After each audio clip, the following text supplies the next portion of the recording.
Alright, let's do a Watcher run. Okay, probably doing a boss relic swap because that's usually what we do. I do really love Curse for 250 gold though. No early shop kind of puts the brakes on that plan. There is a shop into 3 elites line. That does force us into a second shop, which I don't like. So probably just doing a boss relic swap, going at those 3 elites a different way. Probably this path, because we want to get 3 fights and 2 fires before it. Or 3 fights and 2 question marks. 2 fires would be nice, but... yeah, get a late shop. It'd be nice.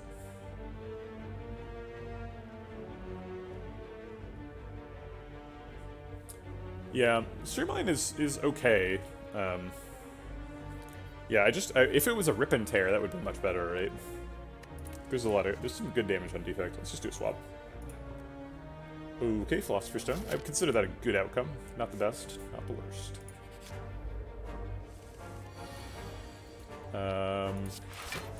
Play all the cards, because we've got the energy. Take a little bit of damage.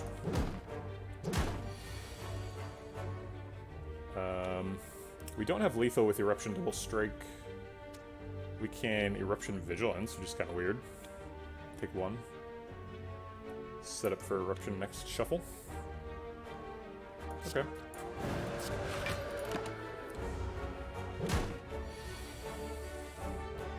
Still not lethal, but now we can just go back into Vigilance.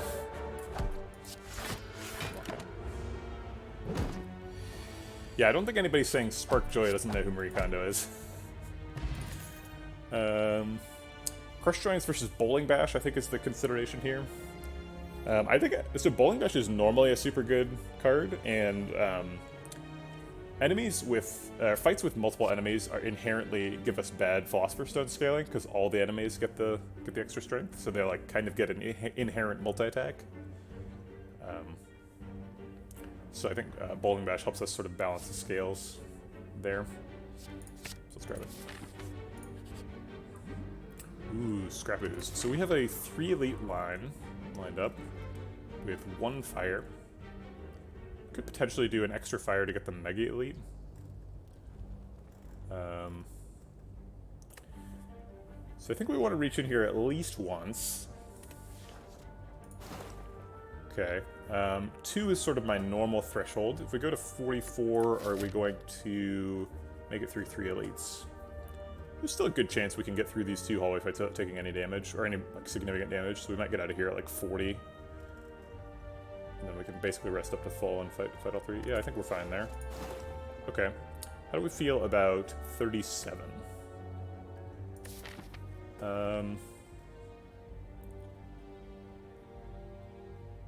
37's kind of a tough sell. I think I'll go for it, though. If we're resting here, we'll still get up to, like, 53 or something. After the fights. Okay. Alright. It's worth it for Pocket Watch. Pocket Watch is great.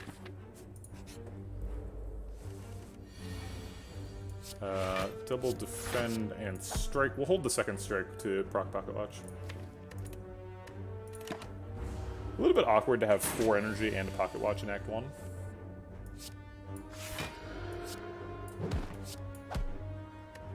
Go ahead and proc Pocket Watch again.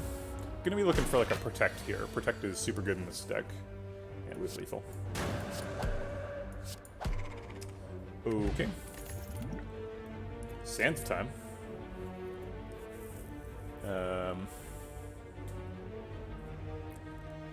Yeah, Act 1 Pocket Watch is pretty good. Let's grab the Sands time.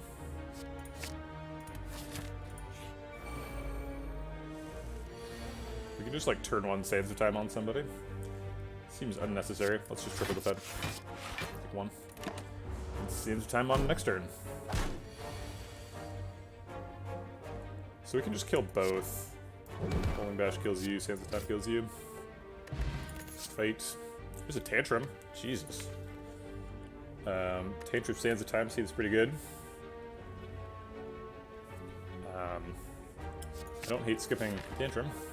Or I don't hate picking Tantrum. Why would let's skip Tantrum. If we take a heal, we can probably upgrade something. Card remove is nice too. Yeah, this is definitely a good start. Yeah, that's exactly what I was thinking, because Pocket Watch helps us draw Sands, which helps it get decosting. We also have 4 energy, and we only want to play few cards, so Sands does that. And then once it's decosted, Pocket Watch helps us draw it again. Sands of Time, Pocket Watch is kind of an insane combo. I like doing a card remove too. Let's see, what's the most important upgrade? Probably Bowling Bash, to be honest. Sands of Time's okay, Tantrum's pretty good, but Bowling Bash is scaling.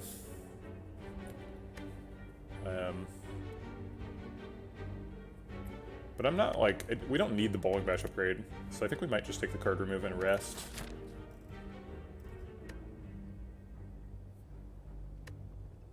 Yeah, let's do that.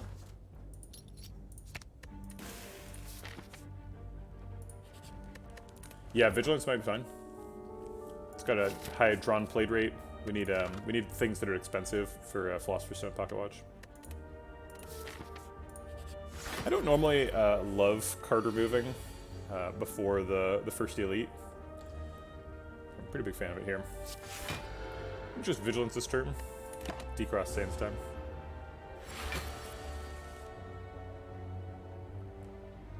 Yeah, exactly. It doesn't really matter how much it costs, because we're only playing 3 cards a turn, and we already have trouble saturating that.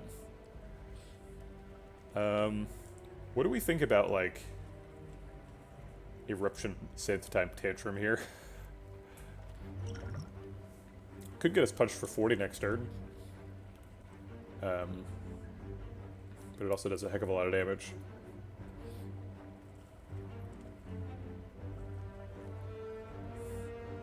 We can't set up guaranteed lethal, but we can possibly set up lethal if we redraw Sands of Time, particularly. Yeah, Tantrum does 100% redraw, but it only does 18 damage. So we do 18 damage this turn and next turn, and Sands of Time does 40. So it's 36 plus 40 is only 76. Yeah, that's true. I think it's still the right line. But it's a little risky.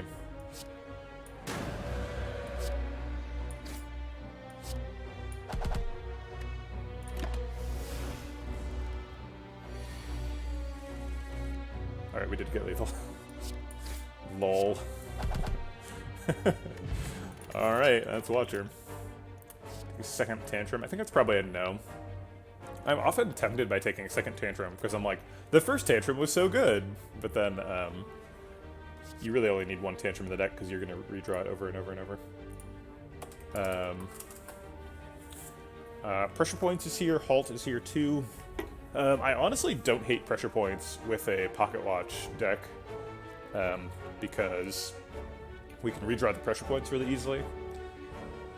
But it seems like we already have a scaling damage plan, so I think Pressure Points is probably not necessary.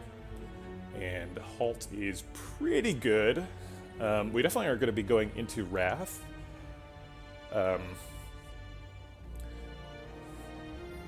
Yeah, I feel the same way. I wish there was at least one more mark card. I think just like I've talked about this a bunch of times before, but I think a rare power that just procs mark every turn would be really good.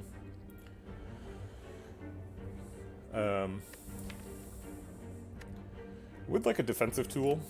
Halt could be that. Halt is kind of awkward with Pocket Watch Philosopher's Stone, though, because we don't really need 0-cost cards junking up our Pocket Watch turn. We really want, like, Protect or something. But, like, Halt is so crazy, because Halt blocks for as much as a Protect, and it scales decks. If you're in Wrath.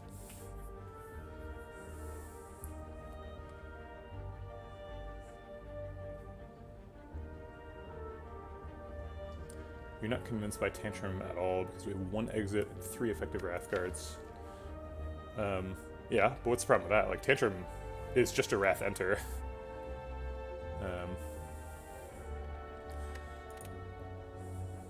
Yeah, it does have Pocket Watch anti-synergy, but I'm not sure that's enough to convince me not to take it. It is really good. But maybe we'd need to save room for like an empty body or a protect or something.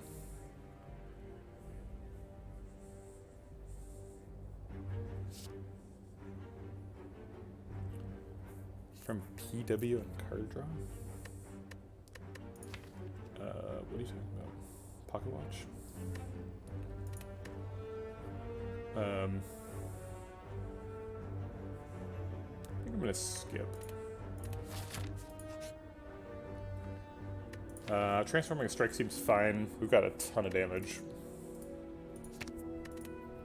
Oh. Okay. Oh, I just mentioned empty body.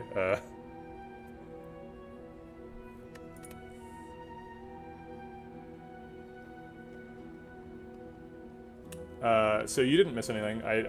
So there's an exercise bread bucks reward, and that's what happens if you do that. Is theoretically I'm supposed to do arm curls every card reward screen, although I always forget about it.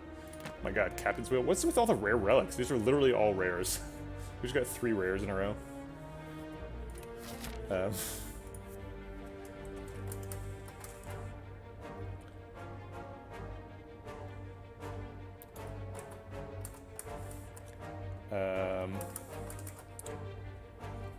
mentioned the exercise rewards, so people redeemed them. Classic Twitch chat. doing a lot of alt-tabbing here, Twitch chat. Everybody's got opinions on how many the number should be. Alright, let's go fight other elite. Let's go to Gremlin Knob. Captain's Wheel is super good against Gremlin Knob. Vigilance is happening. I think Strike is happening too, but do we Power Pot? Power Pot could give us Fasting, which is pretty insane. Rushdown. Daviform. Yeah, okay. Rushdown. Okay.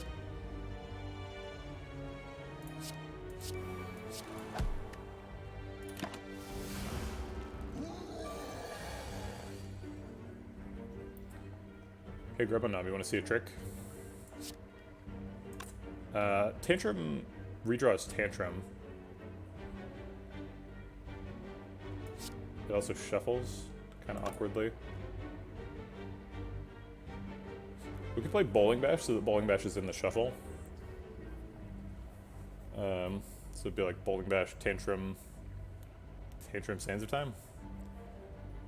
I think I just want to play like Tantrum, Sands of Time, Eruption. So Tantrum shuffles and draws itself again. Yeah, Rushdown's gonna redraw the Tantrum.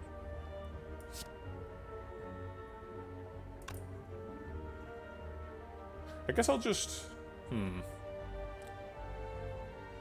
like Eruption, Sands of Time, Tantrum, so that Tantrum goes into the next shuffle rather than being in my hand at the end. We're only gonna draw like 2 of these 4 cards, so it's not super random. We're gonna shuffle again at the end of the turn. So I guess it doesn't matter. So it's better not to put Tantrum in the shuffle, because we're not going to play Tantrum twice, so I won't put Tantrum in the shuffle. I did my math wrong, and now I'm not playing Tantrum at all. I'm going to restart the fight.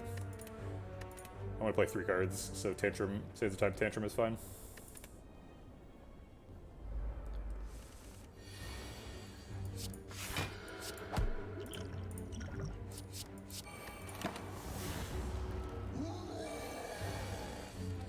Okay.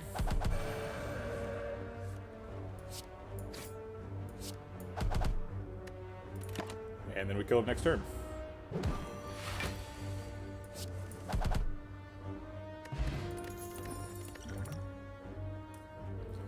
Simmering Fury is yet another way to get into Wrath. We do have an empty body, so we have 2 Wrath exits now. Vigilance and empty body.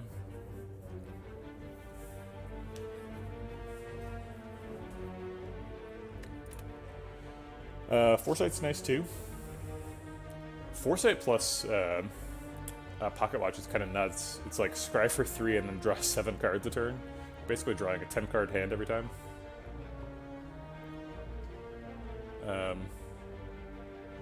When I think about it, couldn't we see in this situation with Tantrum Rushdown would happen reliably?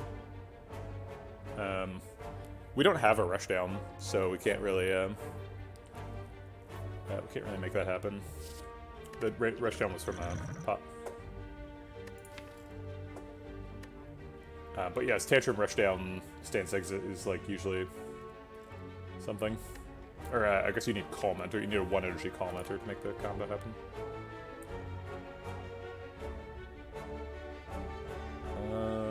Yeah, I'll take a Foresight. Why not?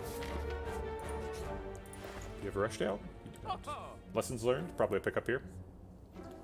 Not getting Kunai or Clockwork Souvenir. It's kind of rough.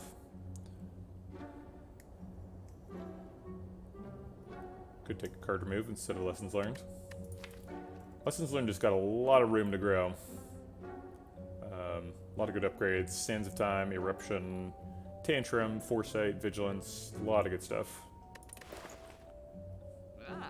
The only problem with Lessons Learned is that it wants us to end the fight on in a specific way, and currently we kind of just like have to do that whenever Tantrum says, or else we take a bunch of damage. I think we'll be able to navigate those waters.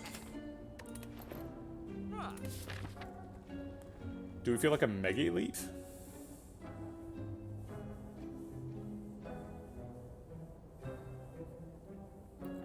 We could do an extra fire, extra question mark. It can't be Gremlin Knob.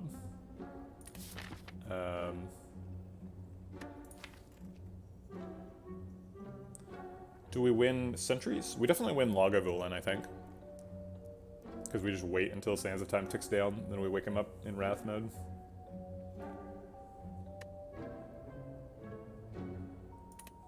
Yeah, okay. Let's go ahead and rest just to make sure. We're gonna get upgrades from Lessons Learned eventually, so. Oh boy. Lessons Learned on him is lethal. Bowling Bash kills somebody as well. Maybe we skip Lessons Learned and we just play like Vigilance, Defend, Bowling Bash.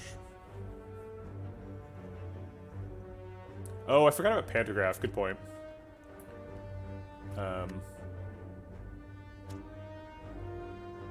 Flux for 13. That blocks all the way, pretty much all the way out. So I think we'll just do that.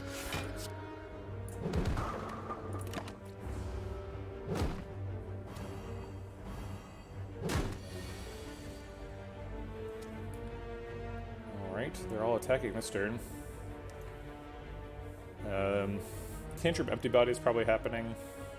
Let's figure out who we're killing with that. Makes this do 12, so we could kill like you or you. Does 6 itself.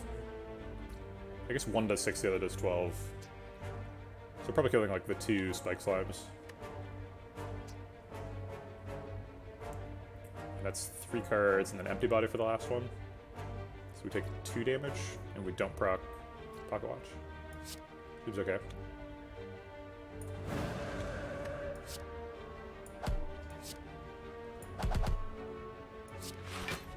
Oh, I guess we have room for defend, too.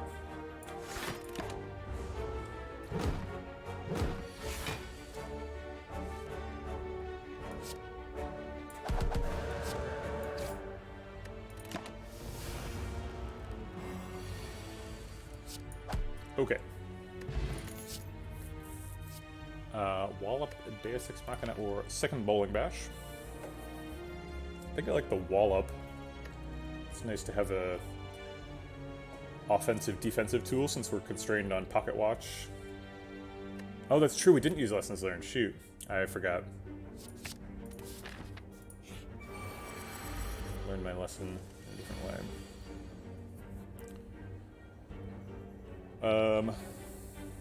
So Wallop basically blocks out. I guess we might as well go into Calm too.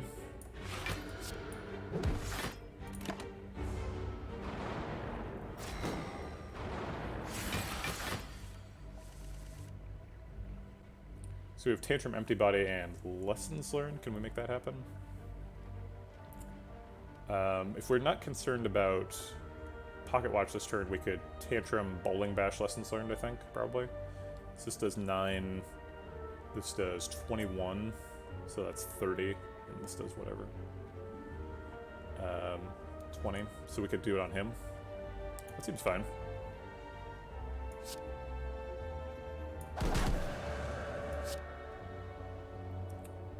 This is way more than I thought. 14 times 3 is 42.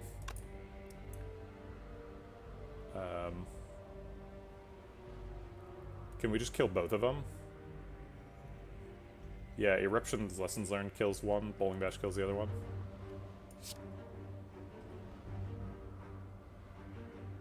That means we're staying in Wrath and killing the last one next turn. Okay.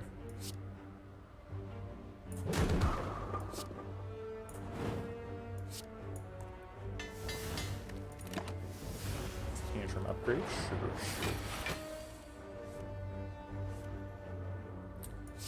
Oof, tired and off. Yeah, I don't know. I am making some mistakes here. Not sure why. Whetstone with the lessons learned.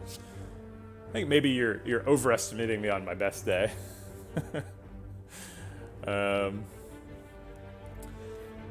Flurry of Blows kind of goes with stance changing stuff. Not sure that's 100% where we want to be.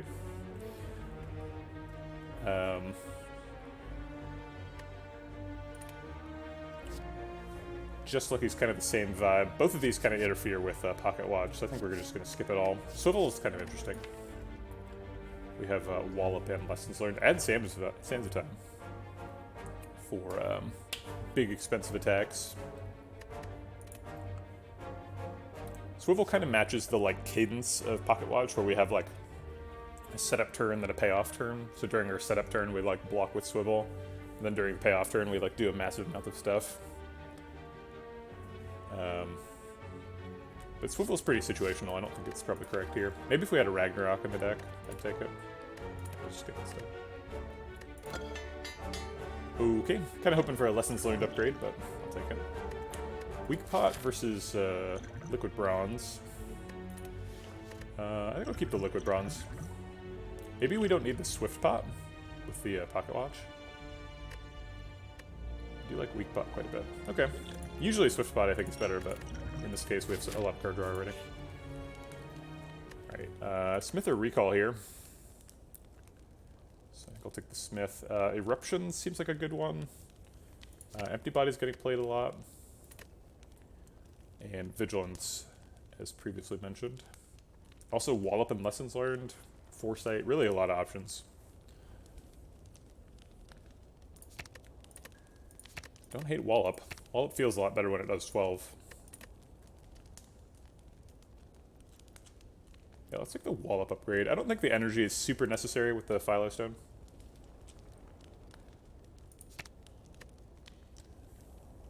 Lessons Learned has not a very impactful upgrade, but it does help you farm stuff. I actually looked at it before I saw your comment, so I appreciate the thanks, but I didn't actually do it for you. But I would have if I had known. Let's do Wallop. All right. Vigilance Tantrum's nice. Probably gonna drink the Liquid Bronze this fight. I'm actually gonna start some tea. Hold on just a second.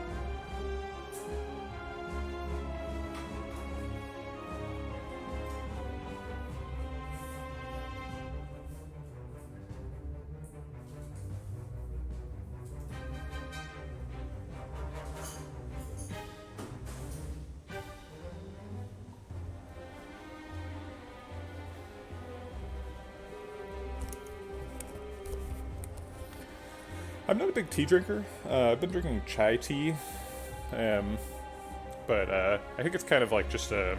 It's not like a tea drinker's tea. It's like kind of an intense, just like vanilla-y tea that I put a lot of honey and milk into. But just like warm honey and milk water is good by itself. So it's just a little bit extra on that. We were eating lunch outside yesterday, and I didn't know Picard was in the chat. Wow.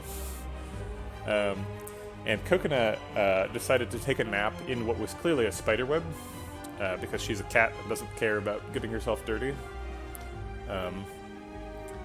And I was like, that's gross and weird, but okay, whatever, you're a cat. I'll allow it. Cut to today. Next to my refrigerator now, there's a spider web forming, so I think she brought a little friend inside.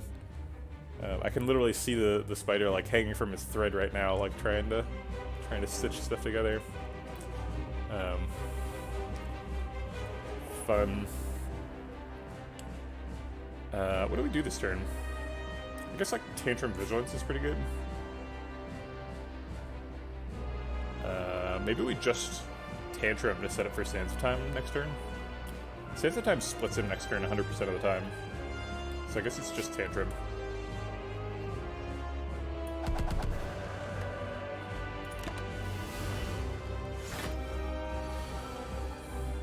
That's true. You'd think that she would care more. So Sands of Time splits. We probably want to play 3 cards, but we can't really. Wait, how did we get a Strike Plus? Oh, that must have been the Whetstone. So I guess we just like strike Sands. Maybe we try and get a split without Sands of Time so that we can keep decosting out. But our deck's pretty thin, and we have Pocket Watch, so we'll just redraw it real quick.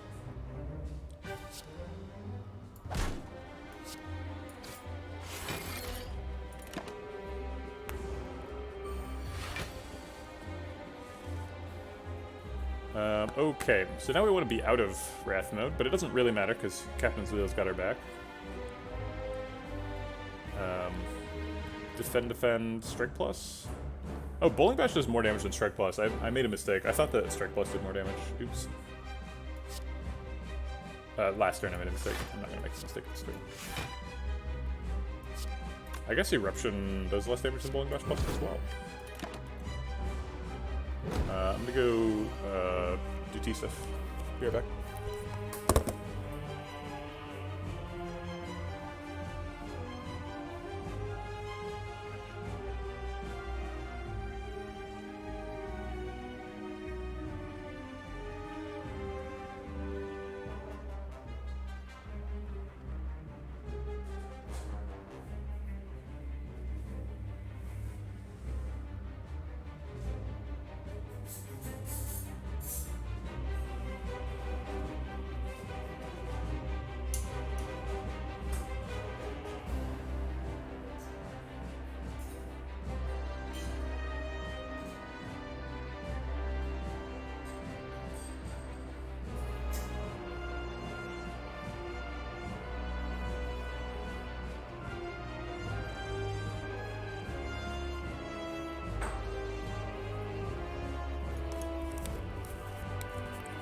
Let's talk about Coconut cleaning the spiderweb off herself. This reminded me of something.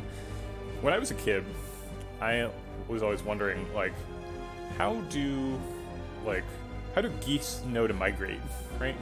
And I think this is probably something that like every kid wonders. They're like, but how do they know how to do it, right? Like, who teaches them, right? Because it's like it's not really a teach thing. It's just like an instinct. They just know they have to do it. And it wasn't until like I was much older that I realized, like, we have instincts too, and I know exactly what they feel like, because that's what itching is. When you itch, that's nature saying, hey, clean yourself right here. You just have to do it. Wall of Vigilance, I think, is the way to block this turn. Probably going to drink the Liquid Bronze, too.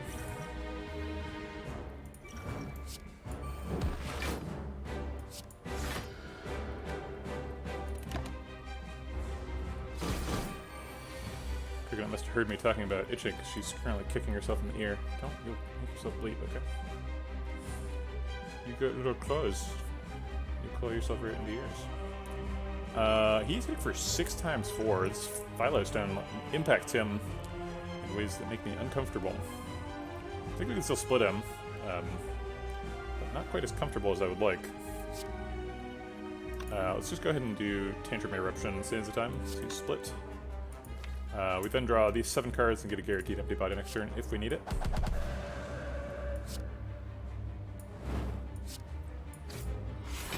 Looks like we're setting up lessons learned for soon, TM. If we want, we could double strike now, which gets a little bit of damage through the armor and helps set up for a lessons learned next turn. But I guess we can't draw lessons learned next turn, so probably shouldn't set up for that.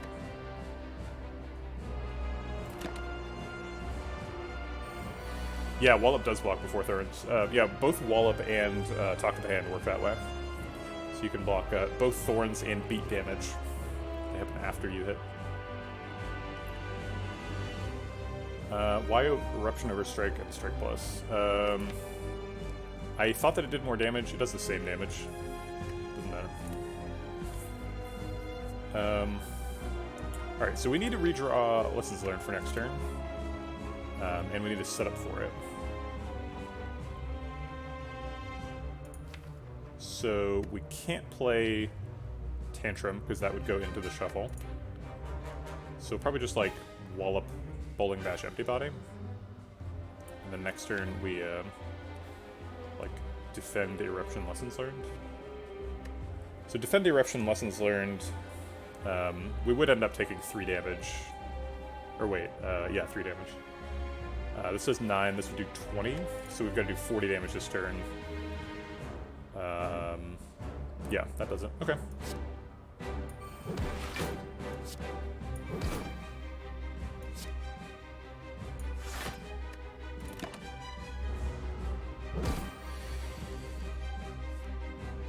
I guess Vigilance Eruption Lessons Learned is even better, because it blocks for more. So we actually don't take any damage. And we can afford it, because the Vigilance, the Eruption will give us the 2 energy back. Cool. Got that lesson learned. Vault, Daviform, and a Wish here. Seems like we've got enough energy without a Daviform. Wish is nice. Vault is nice. I think Vault is probably the presumptive pick here. Vault is a really good card. I don't hate Daviform. It kind of fights with Pocket Watch. Vault has a fun interaction with Captain. I mean, kinda. Vault will help set up Lessons Learned. That's a reasonable thing to say. Don't like 100% agree. Kinda does, kinda doesn't. Because sometimes Vault is a card in your hand, where if you had another card in your hand, you'd be able to do Lessons Learned right now if Vault wasn't there. Vault is good with Pocket. Hold on just a second, let me, is it time to finish my tea? I wasn't really paying attention when it started. I'm gonna have to go look at it.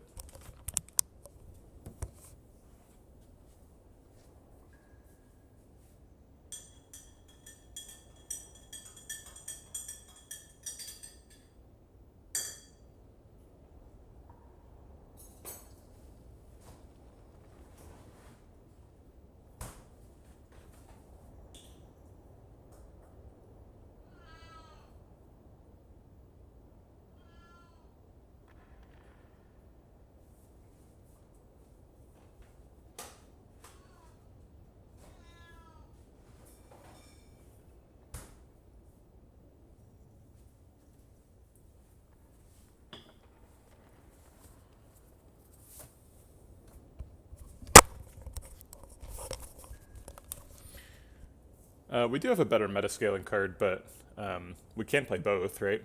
If we've already got a side quest, then having another side quest is maybe okay, because, like, we're already trying to set up for one, so... Just toss another fire on the Barbie.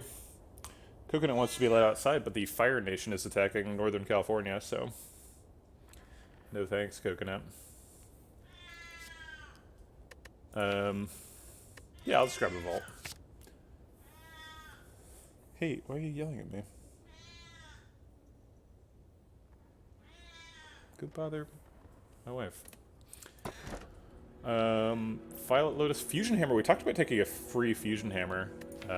We have Lessons Learned. So we're going to get a bunch of upgrades even without Fusion Hammer. So that seems like kind of a slam dunk. Is there any reason why I would want these two? The problem with Fusion Hammer, I guess, is we turned it into a 5 energy deck with a Pocket Watch, which is a little weird. Yeah, exactly. Like, what do we do with the extra energy? I'm not really sure. We can just play Sands of Time without decosting it at all, I guess. Lotus gives you extra energy when you exit Calm,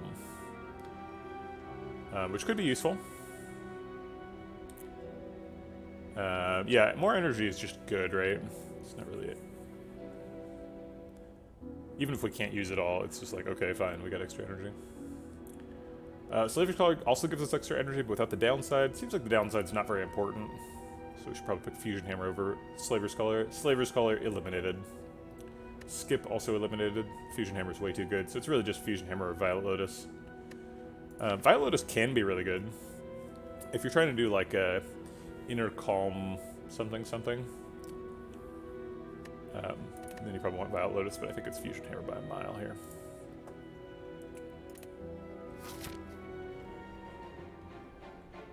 Okay, 165 gold, so we can go to a shop, but we're not like highly incentivized to do that. Only 2 strikes left, so probably not taking bites. We only get 4 upgrades from Ancient Writing, so we might be using that for card remove. We see it. Still good. Card removes are a scarce resource. So if we have a shot to get one, might as well take it. I think apparitions are probably good. We are lacking a little bit in defensive tools. We got some pretty good sustain relics with the Pantograph Regal Pillow. We've got Captain's Wheel to block for us, but that's not really a sustainable, like, Act 3 block plan. It's like sort of an okay Act 1 block plan. Wallop is sort of the big one. Wallop, Vault. So I think apparitions would be pretty welcome. Empty Body and Vigilance are here too, I suppose. Probably able to fight elites. It's a pretty explosive deck. There is a 4 elite line. You can do this one, that one, that one, and that one. Also, the possibility that this is an easy pool fight. We got all question marks until then. Pretty unlikely that would be an easy pool fight, given that we'd have 5 question marks before it, but it is possible.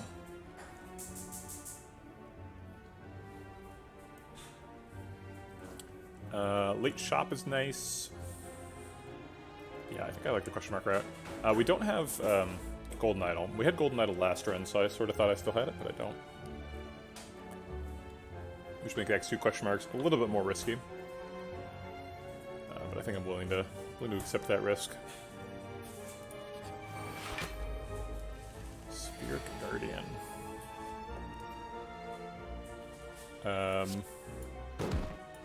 Okay. Just decost Sands time. This is his attack for 11 turn, so Vigilance is probably pretty welcome. We'll go ahead and keep a Vigilance and an Empty Body, just to make sure we have the guaranteed block if we want it. Looks like it's going to be more like a Tantrum Strike Vault style turn. Alright, let's let him have it. And then I think we probably get lethal on him this turn. Lessons learned is what we're looking for. Not sure how we set this up, but it seems like we're probably there. 40 plus 20 is 50. Not quite enough, but then like a strike is good enough. So we do like 40 strike, yeah. Oops, that's too much, but this is enough. I guess I did the math wrong. Get that Sands of Time upgraded, sure. Fasting seems great in the deck. Could take a second wall up too. Geez, these are all good. Even Wheel Kick. 5 energy Wheel Kick. Sign me up. We're also going to a bunch of question marks, so like getting Necronomicon is definitely an option here. Necronomicon, Wallop, Lessons Learned, Sands of Time. Hell yes. One of the weaknesses of fasting is we have Pocket Watch, so we don't want to play a ton of cards, and not playing a ton of cards probably means fasting doesn't get a ton of scaling. But we have 5 energy, so fasting is basically free. And we have a couple of cards with internal scaling, like Bowling Bash, and we'll probably pick up Ragnarok at some point. Tantrum. We also have the inherent double scaling of Watcher. Fasting bottle and the vault bottle souvenir. Why are you saying that? We already passed Clockwork souvenir, didn't we? I think it was at a shop and we couldn't buy it. Orange pellets is still on the table, but no souvenir, I think. I think fasting's probably the pick. I like fasting quite a bit. Plus it gets upgraded with lessons learned and... oh, you've had it before. Yeah, yeah. Sure. Get on in here, fasting. Hey, Sherwins, didn't you already say good morning to me? I think you were like the first person in chat, weren't you? And that's apparently scrolled off the off of reality. Yeah, there's some background noise. My wife is making some food. I apologize on her behalf.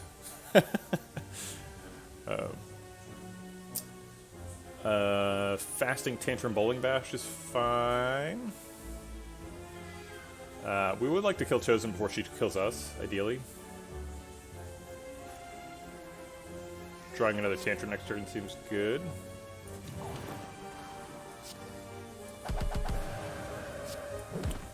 Cooking it as a her. Actually, we have guaranteed lethal next turn. Jeez. That's strong.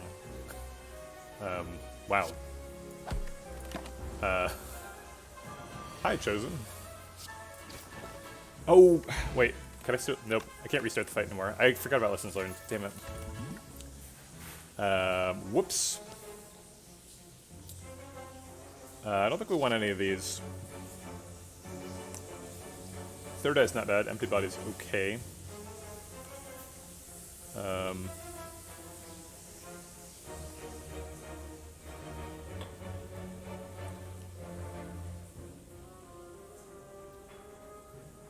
Let's just skip. I don't think we need those. More question marks, please. Yeah, here's bites. I don't think we want bites. No, thank you. Vampires. Didn't we already get a transform shrine? I thought you could only get each shrine once. Didn't we transform a strike into, like, this empty body? Didn't that already happen? Is your name Power Ray Ranger? No, it's just Power Ranger. Okay, alright. Power Ranger, the next thing in the listicle is about the things that are wrong with Hades, is expiring metagame resources. So they have some mechanics that, that mitigate this, but Darkness, Chthonic Keys, Nectar, they all expire. So like once you've got enough Darkness, there's no point in getting more because you can max out everything in the mirror. And admittedly, that's a lot of Darkness. But it's just like, it kind of like, I don't know. Like, if you get to that point, like, are you having less fun playing now? I think games like Diablo 3 have really shown the way towards, like, you should be able to scale things infinitely. And, like, maybe people don't like that, but, like, people do like that. You want to make things, like, make the numbers go up forever. If your game is an RPG, you want sort of an infinite curve at the end for the people who are super dedicated. And Hades doesn't have that. They do mitigate it somewhat. There's like, if you get a so later on, if you get a key, you can get like a reroll, which is the thing that allows you to manipulate which boons you're going to receive. But like, I don't know. That's not what keys are for, right? Keys are for unlocking stuff. So like making them also give you this other sort of random perk is not really a solution in my mind. And they do have sort of an exchange house, where you can exchange metagame resources for other metagame resources, but it kind of ends up being like a whole pile of stuff you don't want by the end, because it's like you can change these resources for other resources, but all of them run out, so like you don't really need any of them by the end. Sure, I would say that Hades is both an ARPG and a roguelike. Power Ranger, I'm not... So, obviously there's a lot of, like, there's some grammar pedantry involved in any discussion of like whether something is or isn't a roguelike. So it's not 100% my place to say, but like you can play Path of Exile with permadeath.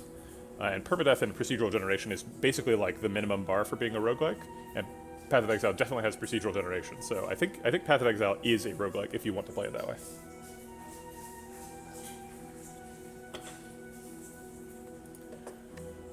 Okay, so we're gonna transform this other strike. We don't need that. Ooh, halt. That's a really good one. I definitely want to pick up a halt with the fasting. Because we get a dex scaling. One of the few ways in the game to get dex scaling. Hey, Burnface. Good morning. We're at full health, so I think we're ready to go charge through some elites. We could take the conservative route here is shop fire, but we don't need to do that. Ooh, Snecko. Alright, let's not forget about lessons learned this fight. I guess we just Sands of Time and just bonk him on turn 1. Maybe we use the Gambler's Brew. Try and go find like a Tantrum. Tantrum Sands. I'm pretty happy with drawing these cards next turn. I'll just Sands of Time him now.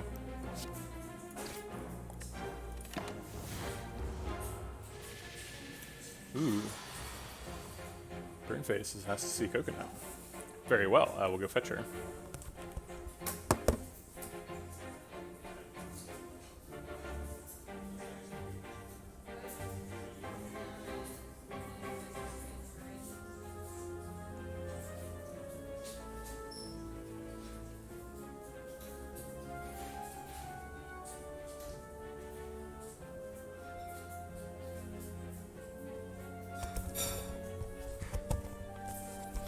Coconut's probably not going to want to hang out because she was excited about just getting to go outside. But, you know, that's kind of that's the roll of the dice when you redeem the Coconut reward. You never know what Coconut's up to. She was out on the porch. She was very alert. Last time I got Coconut, she was in the middle of sleeping. So this time it's a very different feeling. Okay, alright, there you go. Meow. Oh, you don't. Please don't walk in front of the monitor. Thank you, Coconut. Okay, so I think I like wall up to block. And then I guess strike plus as well. We could vigilance, but I think just getting damage. We want to be ready to go into Wrath and kill him randomly at some point. Fasting is a little bit less important, or a little bit less good when we're in when we're confused, because we might need all 5 energy. I think I'll do it here anyway.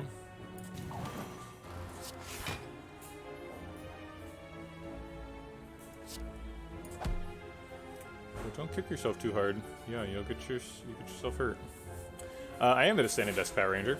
This is like a IKEA shelving unit. So I've got all my desk stuff on. Okay, so here's the lessons learned turn maybe. We do have a 0-cost Sands of Time as well. So we're weak. If we Eruption, Sands of Time, Wallop, Lessons Learned, does that kill him? I don't know. So this does 9 damage because Strength and Weak. See, this is... Okay, we were having a discussion earlier about why I like small numbers so much. This is exactly the sort of turn that makes the large numbers really confusing. Because, like... Okay, we've got a multiple of 25%, and we've also got add 3. So we've got these weird numbers where it's like, this starts at 9, but then we add 3, and then we subtract some of it. And so this one ends up doing 9 again. And then, like, this will be doubled, and we can't know... The game won't do the math for us because we haven't doubled it yet, because we haven't, like, committed to that line. And, like, the game has to do rounding and stuff, and it would just be easier if I had 10 health and Snecko had 20 health, and, like... You know, I could just... This said, like, do 1 damage, and this said do 3 damage, right? That would just make stuff a lot easier. It is confusing. So the game does the 21 for me, but it won't double it. So I can't know if this is going to double to 42 or 43 or 40. They're all options. Or, sorry, or 41. Depending on how the rounding works. So 9 plus presumably 42 is 51, So we are going to get lethal, but I just wanted to make a point out of it. Okay. Ooh, Halt Plus. Yes, please. There's Protect. I talked about wanting a Protect earlier. Rushdown's pretty good, too.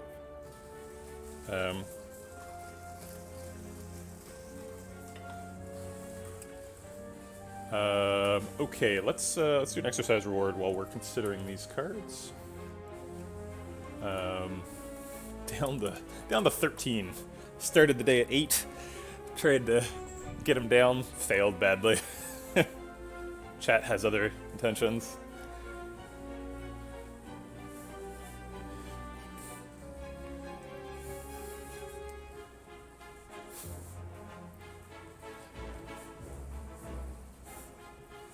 It's funny because there's like 50 people watching-ish, right?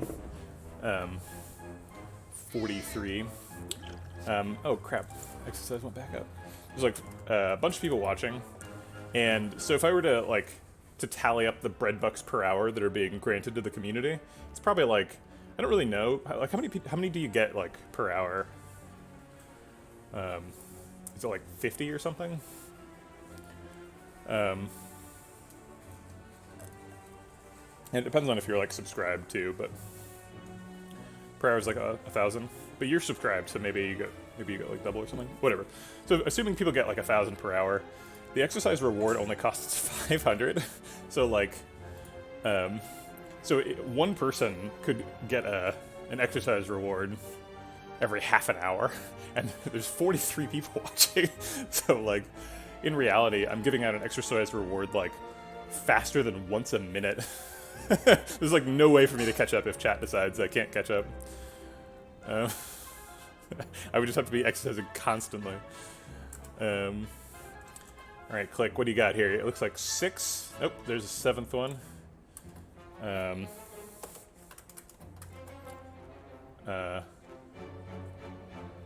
Is that 8? 1, 2, 3, 4, 5, 6, 7, 8. Oh my god, Click on the playtest twice. What?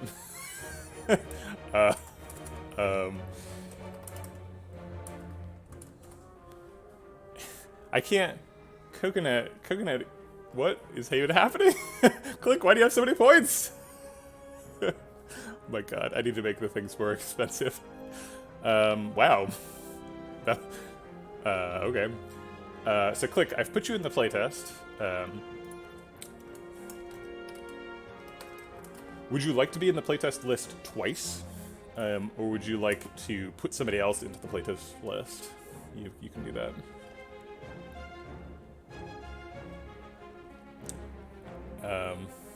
And I guess I'll go get Coconut again. How do we have... So we have 1, 2, 3, 4, 5 Coconut rewards built up. So I'll go get Coconut now.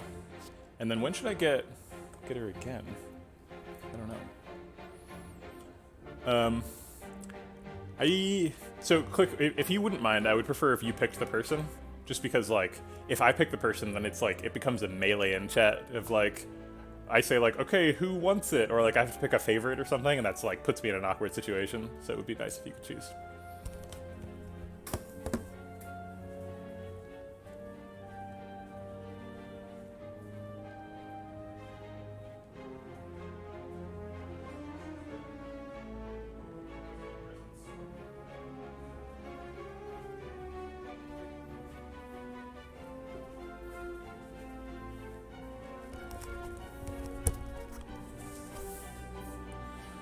Okay, Sherwin's gets in. Okay. Coconut could also play the playtest if she wanted to. She would need, like, hands. Do you have hands, Coconut? Do you want to be in the playtest?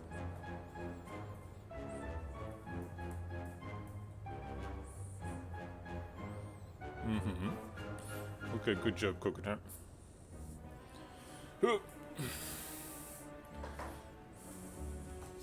Yeah, Coconut was like, whatever. Let go of me, human. I'm going back outside as soon as you let me go. Okay, so, and now I gotta put Sherwin's in the playtest list.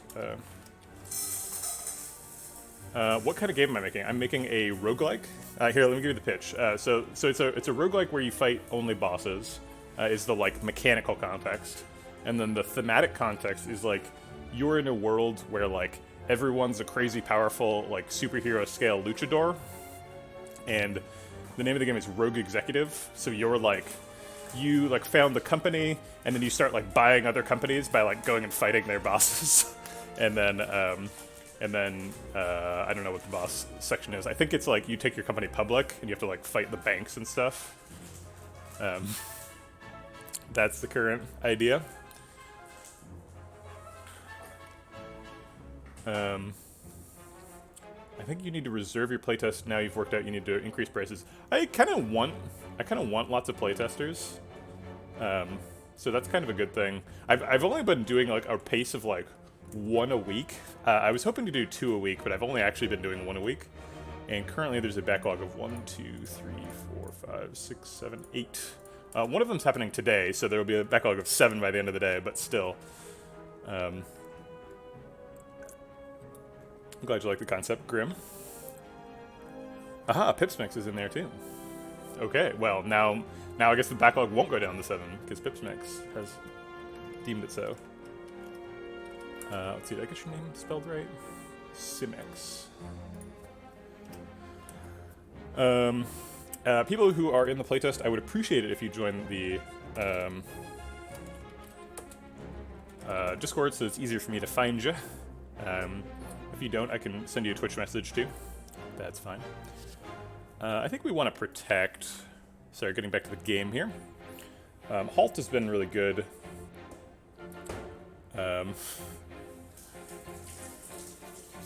Brandon B. Okay, I'll put a note for that.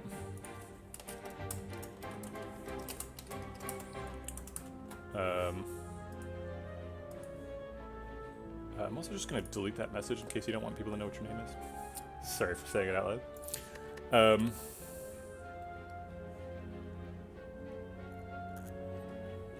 Rushdown's also a consideration, I guess.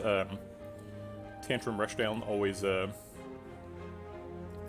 potent combination. Well, I think we've got enough card draw with the Pocket Watch and the Vault, so we're just going to go for the Protect. I think Fire Pot's better than Discard Pot for finishing off Slavers. Eruption Bowling Bash does a hell of a lot of damage. Does 60 damage, it's good enough to finish off somebody. So if we Eruption Strike on Blue Slaver, Bowling Bash on Red Slaver, and Fire Pot Blue Slaver, does he die? So this does 9, this does... So we do 27 total. So we're off by 1. We do 47.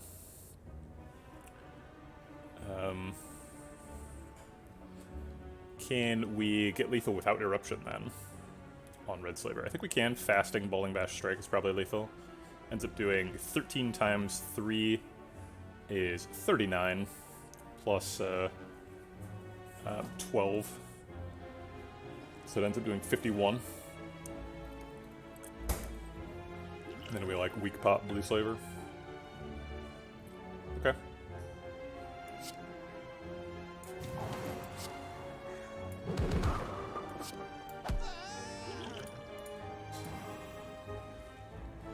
Do we defend? It's 8 health.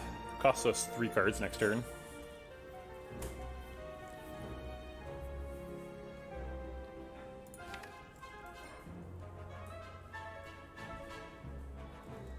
We've got some pretty good draws for next turn. Wallop, Vigilance, Tantrum, Vault. The 8 health is fairly important.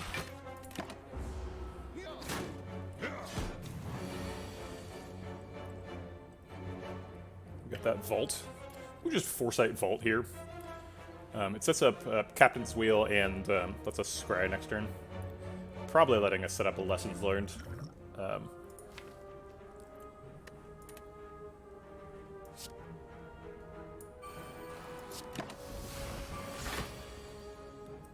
I don't think we need any of these. Maybe I'll keep a Defend Plus. I'll keep an Empty Body instead of Defend Plus, in case we're in Wrath. I guess I should have looked at the draw pile, because that was not actually random. We were drawing all the cards. Tantrum Lessons Learned Empty Body seems good if we can get a kill. This does 24, this does 26. 24 plus 26 is 50. So that killed Blue Slaver. And then we're actually blocked out even if we just stay in Wrath. So we can just hang out there.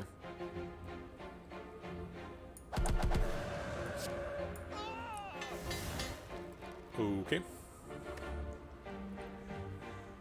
And we'll stay in Wrath so that Sands of Time is lethal next turn. Don't need defense, just need a little bit more damage. Yeah, that'll do it for sure. Oops, we still get there, but I thought I was going to play Sands of Time as well. Didn't have quite enough energy for that. Second Fasting, huh?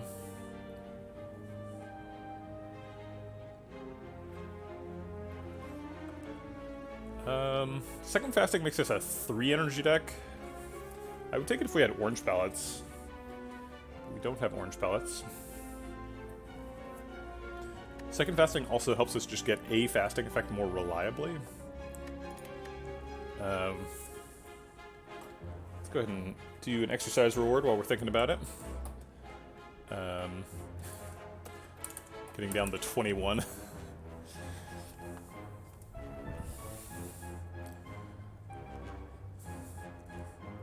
Yeah, I think second fasting is probably a no.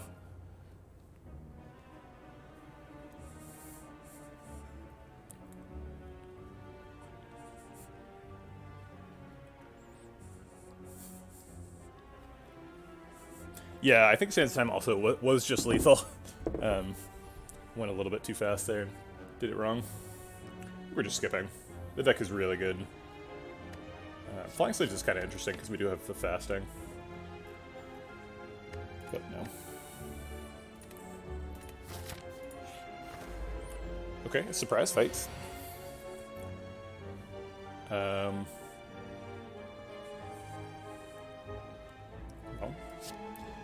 Let's do Eruption Tantrum. I guess Eruption Tantrum knocks down Bird. We could do that. I'd rather focus down Chosen. She's a bigger threat than Bird long term. We've got Fire Pot for Bird, so we only really have to do 8 damage to him. We don't have to worry about knocking him down.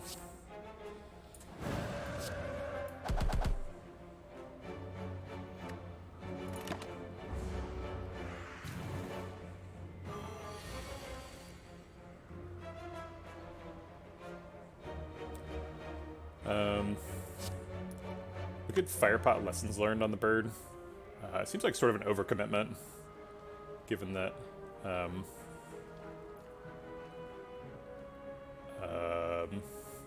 actually, I don't know. So this says 20, so we can just like Bowling Bash Lessons Learned and then Tantrum on Chosen. Yeah, let's just do that. Try and save the Fire Pot, but also get the Bird dead. Lessons Learned upgrades itself. Fair enough. And Sands of Time is lethal next turn.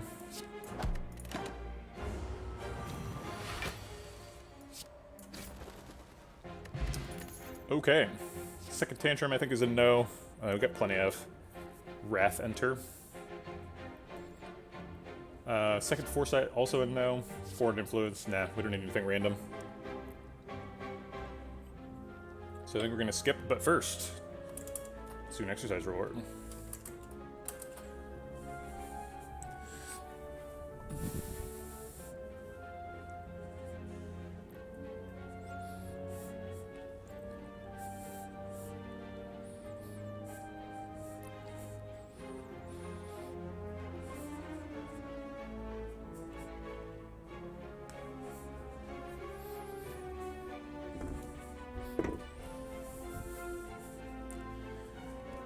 Get some wireless headphones. Yeah, I totally agree. Honestly, I was thinking about getting a fancy microphone. Hold on, I just want to like take a minute to figure out how many points Click just used. I know this is like a couple of minutes back now, but 1, 2, 3, 4, 5, 6, 7, 8. 8 exercise rewards, so that's 4,000. And then 2 playtests, that's 20,000. He's up to 24,000. And then 2, 3, 4, 5 coconuts. So 29,000 points. I know a lot of channels have like a top a top reward where it's like you can like claim the crown from whoever wasted their points in the most extravagant way last time. I don't know if I have want to have one of those, but it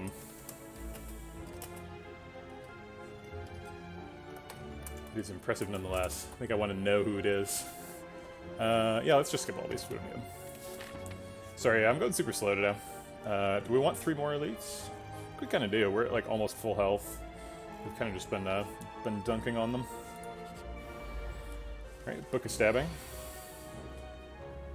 Always a challenge. Fasting Protect Halt, I believe, blocks out. He's doing 16 damage. So actually just Fasting Protect gets most of the way there.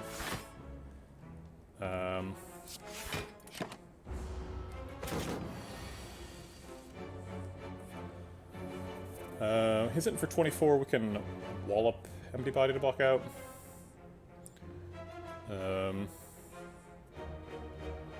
We could like wallop, wallop Empty Body Foresight seems pretty good.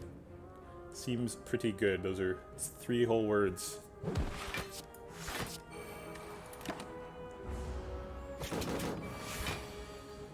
Alright, he's hitting for 24. We've already blocked for 18.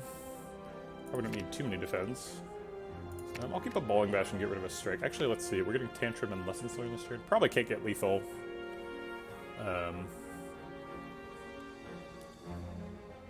We do have Sands of Time in hand. Yeah, we can't get lethal. Okay. Let's just get rid of Bowling Bash, too.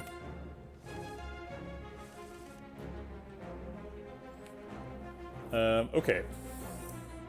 So if we do, like, Tantrum Halt, that blocks for quite a bit. Halt blocks for, geez, 24. We'd still need, like, Tantrum Halt Wallop or something to block out, but that's fine. Wallop does a bunch of damage, too. Yeah, I'm pretty sure that blocks out. Okay. Tantrum Halt Wallop it is.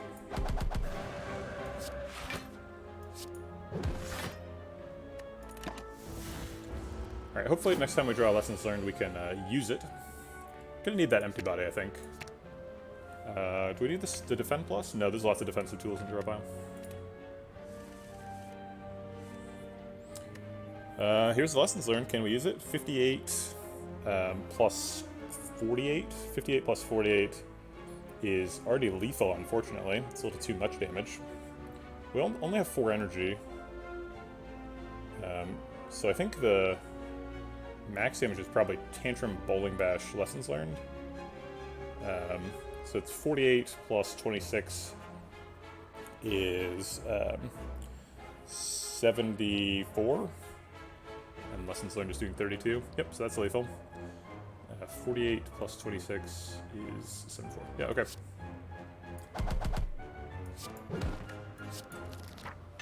Learned him a lesson. Darkstone Periapt. Not particularly useful. Conclude's a good card. Not sure we need that. Fights a little bit with the Vault. Yeah, I think we could skip that. We've got enough damage.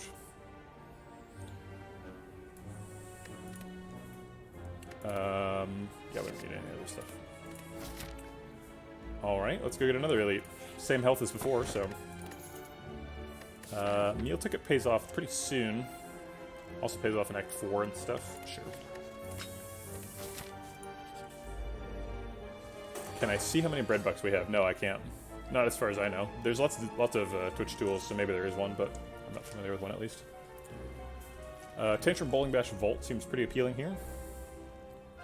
That's going to do 60 damage, so we don't need to put them on the same target. Okay.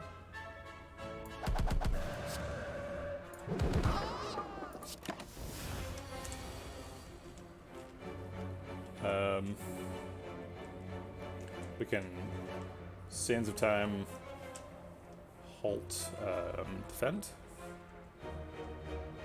Halt blocks for, what is it? 18. 18 plus 5 is 23. So if we Sands of Time Blue Slaver, that blocks out. Kind of want a Lessons Learned on Blue Slaver.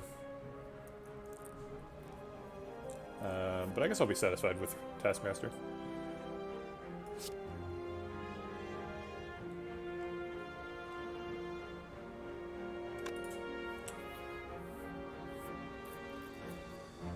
Halt Eruption. Blue Slaver. Is Eruption LL lethal? 18 plus 26. It is, you're right. That's way better. Good point. Lets us decost saves time, too. Still blocks out. Procs Pocket Watch. That's fair. Maybe Meal Ticket should have been a skip. That's reasonable. Okay, so we've already done Lessons Learned, so we just have to kill him, and it looks like we can kill him really easily. Ancient Tea Set.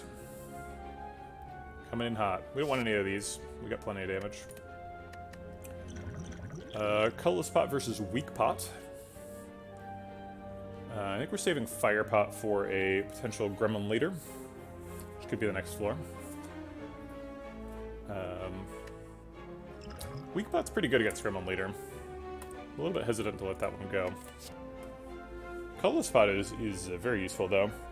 Panic buttons and stuff.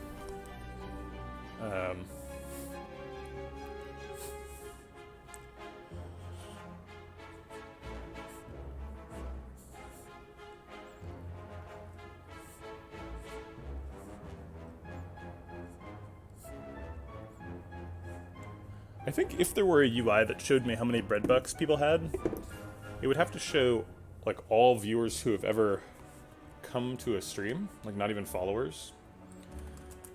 Just viewers. I don't think there's any way to know the non-following lurkers' usernames.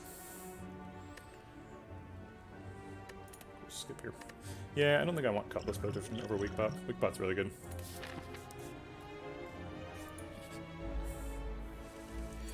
Yeah, there's an exercise channel points reward, R2 Brew, that people have been using to force me to work out. We could Tantrum Sands of Time and just kill Mystic right now. Usually you want to kill Centurion first. You don't follow R2 Brew? Come on. Is Pressure Points like the worst card? Kidlet, I think there's a reasonable argument that Pressure Points is the worst card in the game. There's several Silent cards that are in that discussion. Silent has both of the literally unplayable cards, the cards that say unplayable on them, which are quite bad. And like the card that makes you do double damage next turn is pretty bad. Yeah, I think Reflex has a pretty good shot at being the worst card in the game. What is the worst card in the game? I mean, excluding curses, right? And colorless cards. Yeah, right. Normalities. Well, normality is like situationally the worst. Sometimes pain is worse than normality. Although, is it? Because both pain and normality punish you for playing a lot of cards, and normality punishes you way harder. Yeah, but if we exclude curses and limit it to colored cards, I'm not sure what the worst card in the game is. We've had a lot of discussions about best card in the game, but setup has its place too. Distraction can be really good, usually really bad. It is probably Reflex. Sorry, which one is Reflex? I always get Reflex and Tactician confused. It's the draw card one. I don't know, I kind of like, Reflex is pretty good with, like, Storm of Steel. I don't know if I follow with Vault. Vault's definitely good. Apparition's probably my best card in the game. Followed by, like, Wraithform, I think. And, like, what about Seek Plus? Yeah, sure, yeah. Apparition is a little bit cheating. Let's just Tantrum Vault. If we do want to kill her with Sands of Time next turn, we can just do that next turn.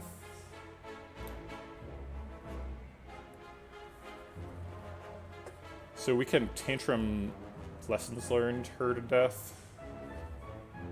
Oh, let's wall up Lessons Learned Centurion to death, yeah? Because you want to kill Centurion first if you can.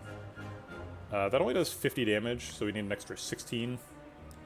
which we can tantrum our way into. That seems fun.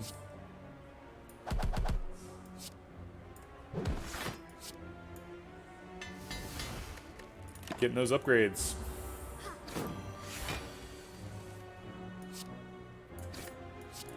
Okay. Second wallop is really good. I mean, yeah, Storm of Steel is usually bad, but Storm of Steel is really, really good if you've got a dead branch. Like, pretty much specifically dead branch makes Storm of Steel insane. There's a couple of other situations. If you have an accuracy, maybe. Yeah, Storm of Steel is definitely not the worst card. Sometimes it feels like Juggernaut's in the, like, worst card in the game category. I think it's, like, Juggernaut might be, like, the worst rare card. Juggernaut often, like, feels really bad. It's so hard to set up, and the payoff is pretty low. It does feel like the deck wants a second wallop. I think I'll give it a second wallop. That's true. Judgment. Judgment's so good in Act 1, though. I hesitate to put Judgment on the block. Because, like, Judgment from Niao is, like... just gets you out of so much trouble. Grand Finale. I think that's definitely... He's earned a spot in the worst card in the game discussion. Why am I gendering cards? It's not a he, it's an it.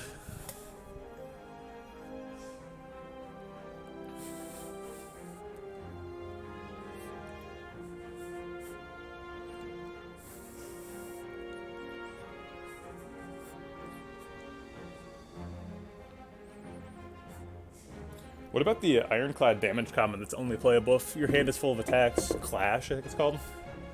That one's real bad.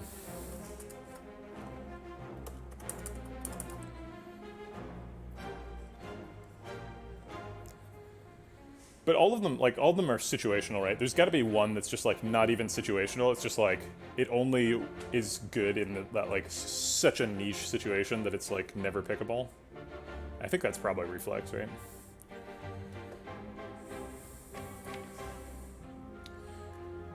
How are we doing on upgrades?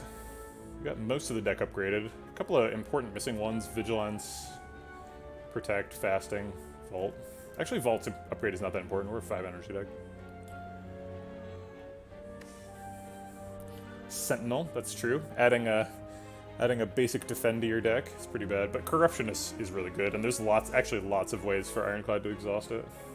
Accuracy is pretty bad. Although, mooses don't get votes.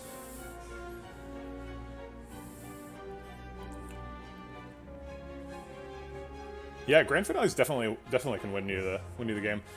I really enjoy piloting Grand Finale decks. It's not good though. Right, exactly. Yeah, and like pressure points that started the discussion is like actually pretty decent. If you pressure points the heart 40 times, he's dead, right? Like, and playing any card 40 times is tough, but it scales really fast. So if you can get like 2 or 3 copies of pressure points and have a Watcher deck that cycles really quickly, it's definitely possible to get a heart kill with it. Yeah, I'll take a second Wallop. Wallop has been really good. Okay. Modified Hand, Horn Cleat, and Chemical X. We don't have any X-cost stuff currently.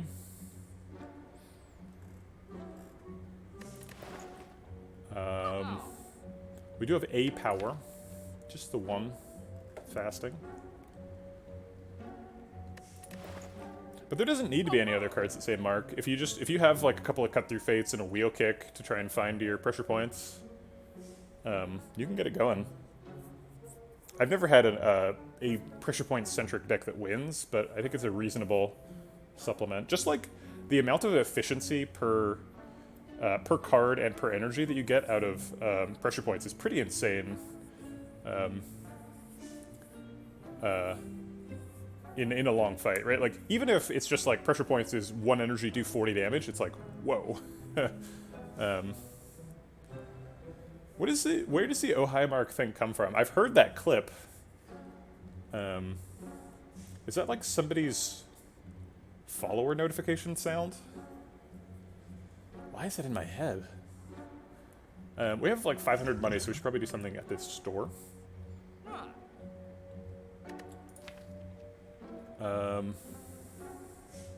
We get rid of a defend. Seems like a reasonable thing to do.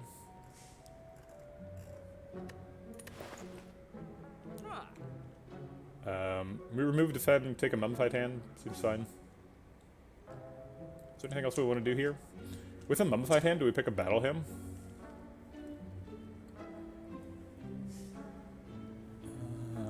No, I don't think so. We could try and be a complete boat person. Get the captain's wheel and horn cleat. Yeah, I don't. It doesn't seem like a hymn deck.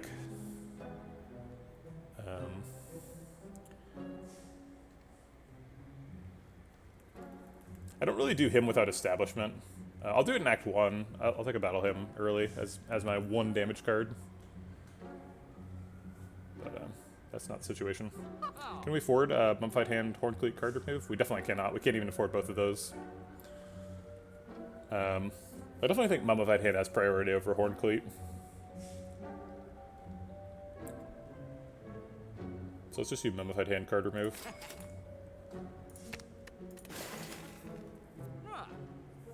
Do we pick blind? If we get a talk to the hand, are we picking it?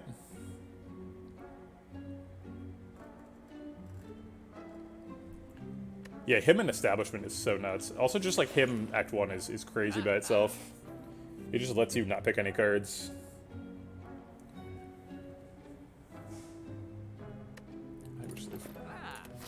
Okay. Darn it, why couldn't these have been in the other order? I would love to have been removing a Writhe from the deck. Well, I don't think I want to take a Writhe to the Hyper Beam guy, even if we are at full health. Our turn 1 draw is fairly important, because it's the only turn we don't draw 7 cards.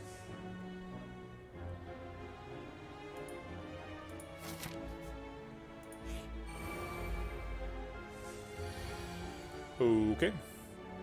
Bolting Bash kills Mad Gremlin. Sands of Time kills Sneaky Gremlin. Maybe it's like Bolting Bash kills Mad Gremlin, double defend, Fire Pod on Sneaky Gremlin. And then like Weak Pod on Leader. Oh, we do have Periapt. Oh yeah, sorry, I thought you were saying that we had Omamori. We do not. Yeah, I think I like that line. So Weak Pot you, Fire Pot you, kill you. Oh shit. Order.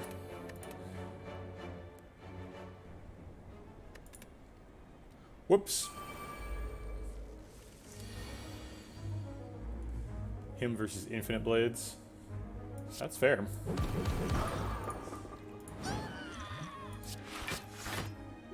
Do we ever save the Weak Pot? Nah. It's not useful against Hyper Beamer.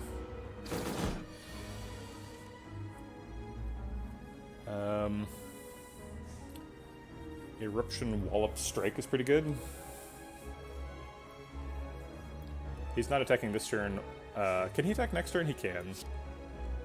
That's okay.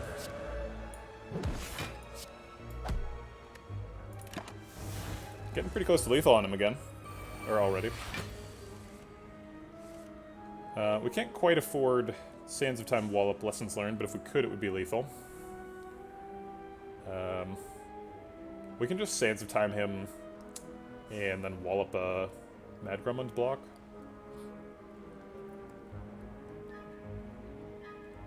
We definitely have lethal on Gremlins. The Gremlins have the minion tag, so they don't count for fatal keywords.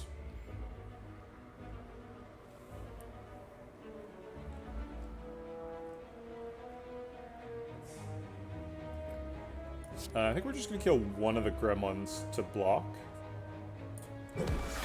and then do some damage to the leader and develop a Foresight. So the Foresight helps us draw back to whatchamacallit? Lessons Learned, so that we can get that procced. He's attacking, so Wallop seems nice. Vault seems nice too.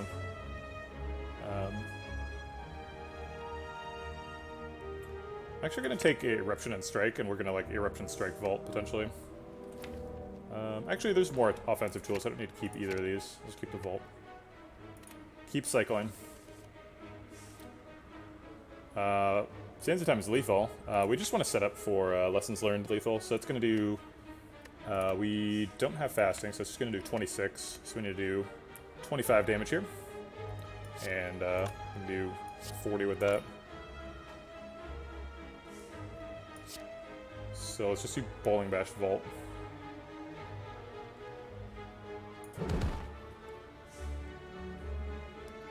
We could Sands of Time on Mad Gremlin too. Oh wait, no, we can't afford that.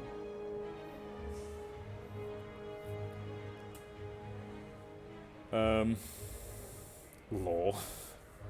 3 save. I guess we should play a card. Soul Eruption on this Mad Gremlin. Just in case. In case of what though? Yeah, this is guaranteed. Alright, got that vault upgrade. Toy Ornithopter and a potion. Second halt is great. Halt has been a big lifter in the deck. 2 halts, 2 wallops is great for a Wrath-themed silent deck. Pretty happy to see a halt. I guess we recall. Rest does nothing. We're at full health. 2 keys down. Might as well start with the fasting, I guess.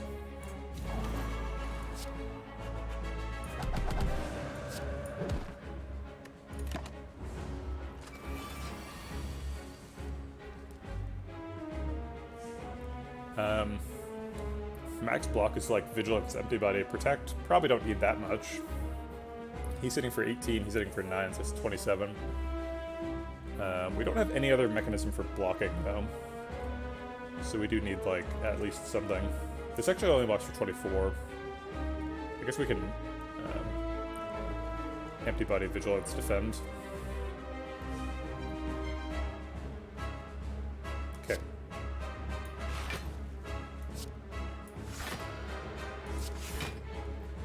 What is he taking? Probably Lessons Learned? Yeah, he's taking Lessons Learned. So we're gonna have to kill him if we want to learn a lesson in this fight.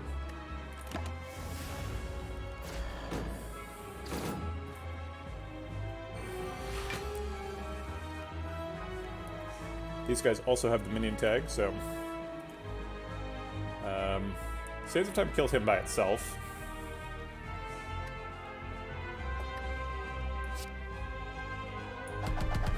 They take cards based on rarity, Harry. So if they've got... So currently they would take Vault, and then they would take Tantrum, and then they would take any of the other cards at equal probability.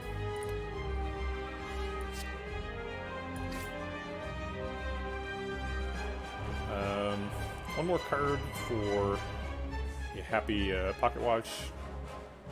I kind of want... I might need the Vault. So I'm going to set him up so that we can take it back. I kind of want to do 30 damage, but I think I need to keep that Vault possibility alive.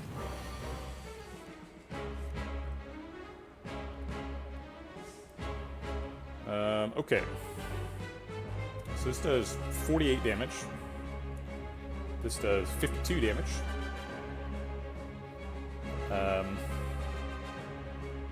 Together, they do 100 damage.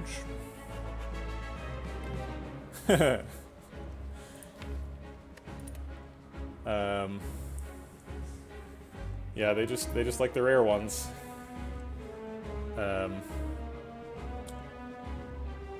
Unfortunately, Eruption is not enough damage. Neither Eruption nor Wallop is enough damage, both do 24, a little bit short.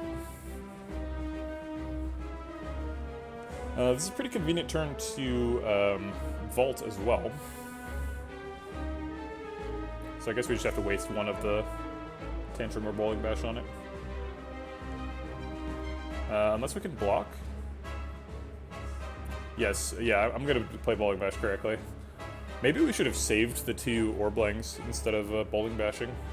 Because getting back the Lessons Learned that early was not really important. It's not like we were about to learn a lesson anyway. He's going to hit for, what, 28? Or 26, I guess? And he's going to hit for 9. 26 plus 9 is 35. Can we block for 35? 11, 22, 35. So we just do that.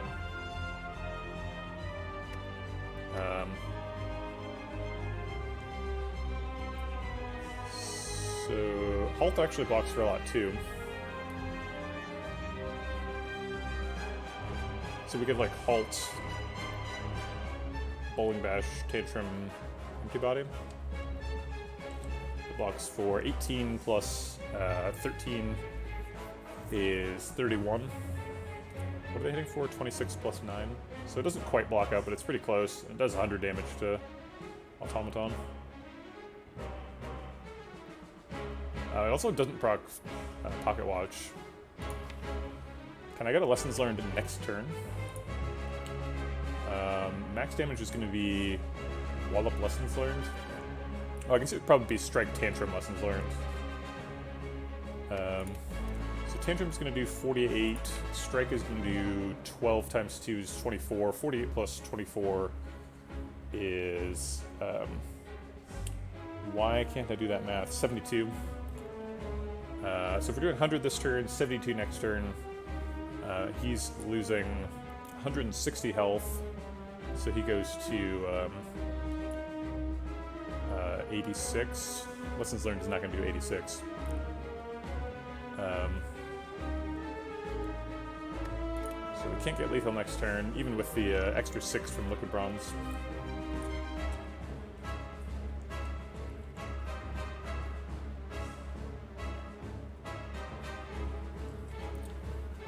Maybe we get Vault back next turn. We like Tantrum, Strike on the little guy, and then Vault.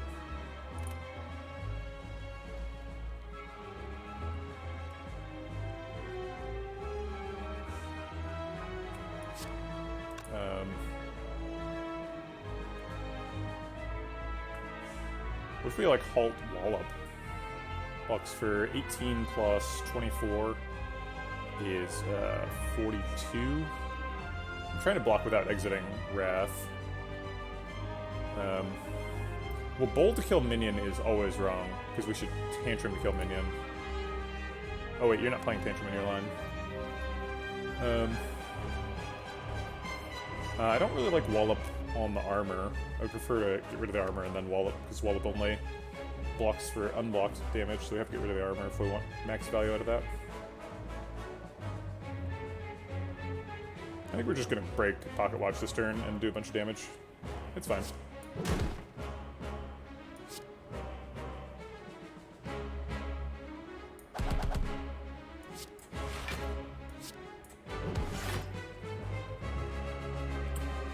This turn is horrible. Why did I do that? That's just like, we take like 30 damage there. Let's not do that.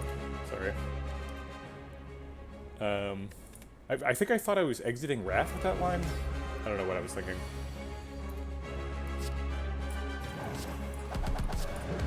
Pretty sure that's the way I started. I think we exited Wrath here. So it was like Tantrum, Empty Body, Vigilance, I think. And he was going to steal Lessons Learned, so we Tantrumed on him.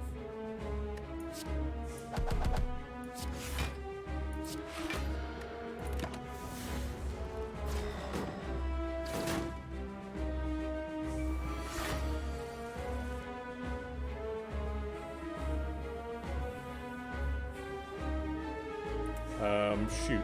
He's only got 6 health. It seems like a waste to attack him. When we could just attack the main guy. He's stealing nothing right now, or I guess he steals from the discard pile, so he'd take the Vault. Something different happened this run. I'm not sure what it is. I'm messed up.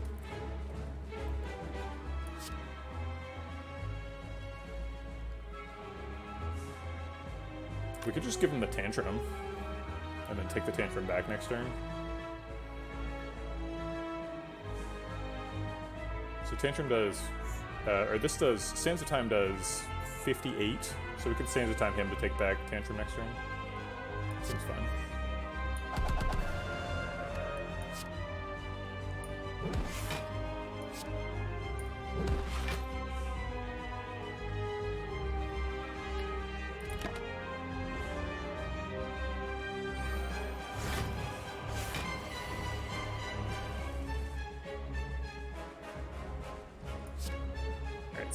kill him, get the Tantrum back, and then play 1 card and then Vault. It would have to be Halt, it's the only 0-cost card we got. Unless we want to block for 52.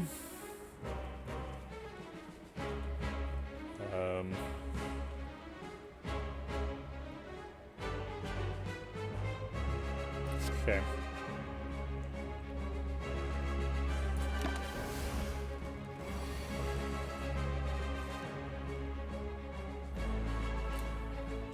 Wallet box for 24. 24 plus 18 is quite a bit of block. We have to get through the armor if we want to do that, though, so it would be like Bowling Bash, Wallop, Halt, Defend.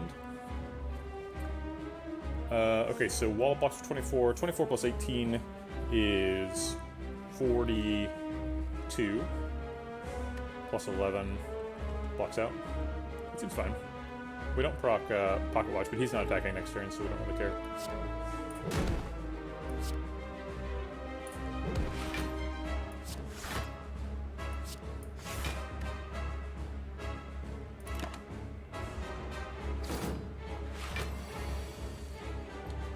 Okay.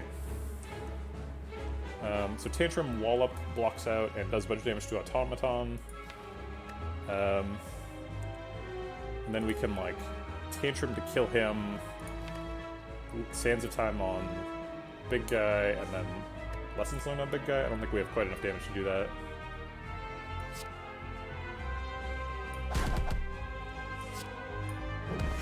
Maybe we do.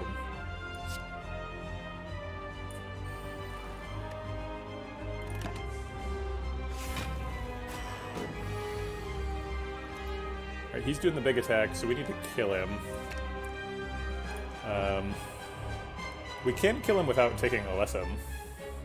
That works too. If we do that, we're getting rid of Halt. Actually, does Tantrum Sands Time kill him? So Tantrum is doing, let's see, we're in Wrath now, so it's doing 6 times 4 times 2, so 12 times 4 is 48. Sands Time is doing 29 times 2, so that's 58. 48 plus 58 is 106. And that's well over his health total. So we don't want Halt, we just want a way to kill him for 0 energy, or near it. 1 energy, I guess. Strike is that. So if we strike him, Sands of Time... So Lessons Learned Plus does 13 damage, so the upgrade... So it does 16 right now, and that means 32. Is 32 plus 58 enough? 32 plus 58 is 80. Wait, no, it's 90. And that's enough. Cool. Wait, we don't have enough energy for that.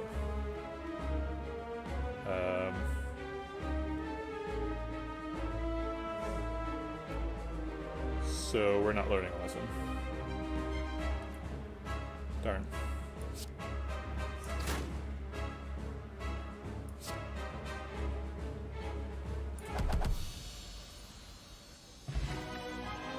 Was Tantrum Lesson lethal? Did I just miss it? Crap. I assumed I needed the damage from Sands of Time, but maybe you're right. Let's see, he was at... So Tantrum did 48. 48 plus 32 was 80. 80 wasn't enough. 80 was short. He was at like 84. Yeah. No, yeah, you're right. I should have thought about it and didn't think about it. So you're right to call it out, but it wasn't quite there. A little bit off. Ragnarok seems great with fasting, and a bunch of energy, and a bunch of wrath. Okay.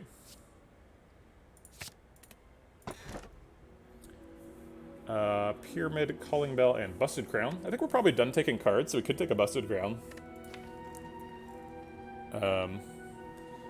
Would be nice to get a Talk to the Hand, or another Halt or something. Don't really need that. Calling Bell's pretty likely to get us a Strength Scaling, which is nice. Strength Scaling is super duper good.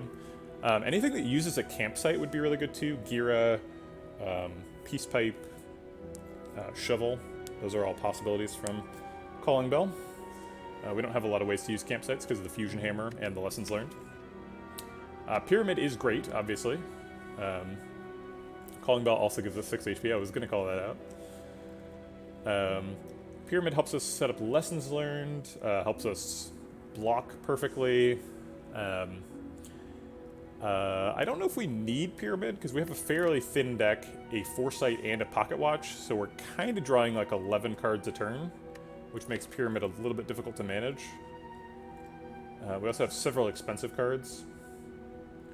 Wallop, Vault, Fasting, Ragnarok, to name a few. Sands of Time, Vigilance, Lessons Learned, Protect. A lot of expensive stuff.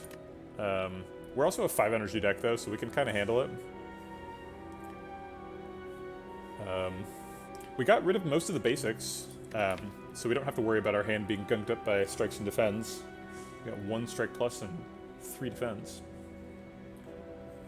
Yeah, Call Mentors are kind of always a constraint for Watcher decks. There's only like 2 uncommons, or I guess 3 uncommons that are like the really good Call Mentors. Meditate, Inner Peace, and Fear No Evil. And we haven't seen any of those this time. Sometimes that's the way it is. We have seen 2 Wallops and 2 Fastings, so we've seen some good uncommons. I'm not complaining about my uncommon quality. Just saying, haven't seen those ones specifically. Does Pyramid work with Establishment? It does, but not the way you're hoping for. Only cards that literally say retain on them, or have been retained with Meditate, get decosted. But they do get decosted. It's not like it's an anti-synergy, right? It's just not insane synergy. I think I like Calling Bell. Just because we already have such a good solution for card draw, we really don't need the Pyramid that much.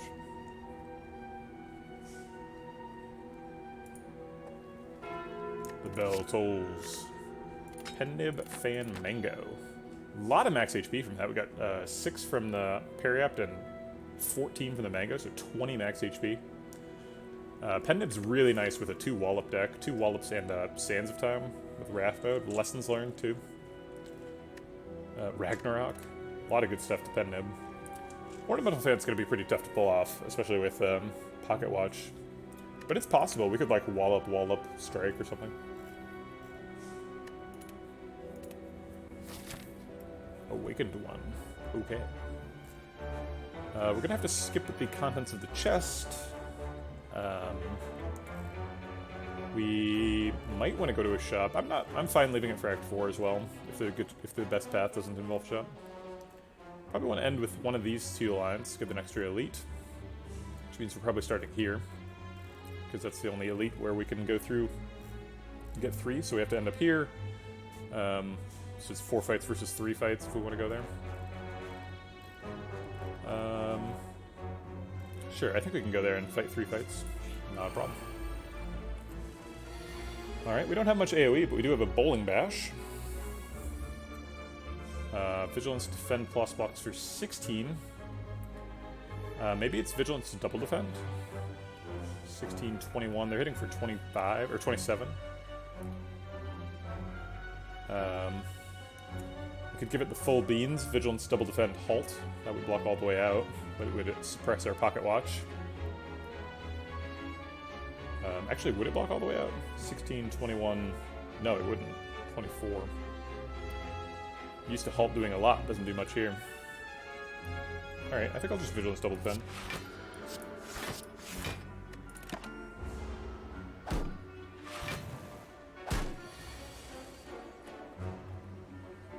Okay. Tantrum Wallop Ragnarok. Seems like a pretty good line. I also don't hate Fasting Tantrum Wallop. So this Wallop does 24. I guess it does a little bit more than that. It does 15, 30. We need to get that Fasting upgraded. So it does 30 damage. Tantrum is going to do... oh my gosh. 24. 24 plus 30 is a little bit short of 58, so I thought we were going to knock him down. Looks like that's not the case. I guess just blocking for 30 is enough. Oh wait, no it's not, because they're going to be attacking for twice as much. Attacking for 56 if we go into Wrath. We can double halt, but then again we're not getting Pocket Watch if we fasting Tantrum Wallop halt. It is an option.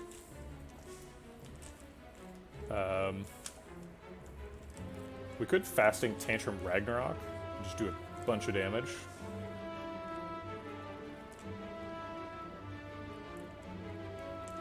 And then we have energy left for Halt Defend as well.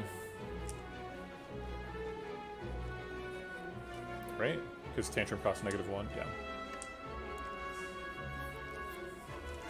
Alright, let's see what fasting Tantrum Ragnarok decides to do, because that could like kill one of them or not. A lot of... Oh, Ragnarok costs 0. We've got lots of energy.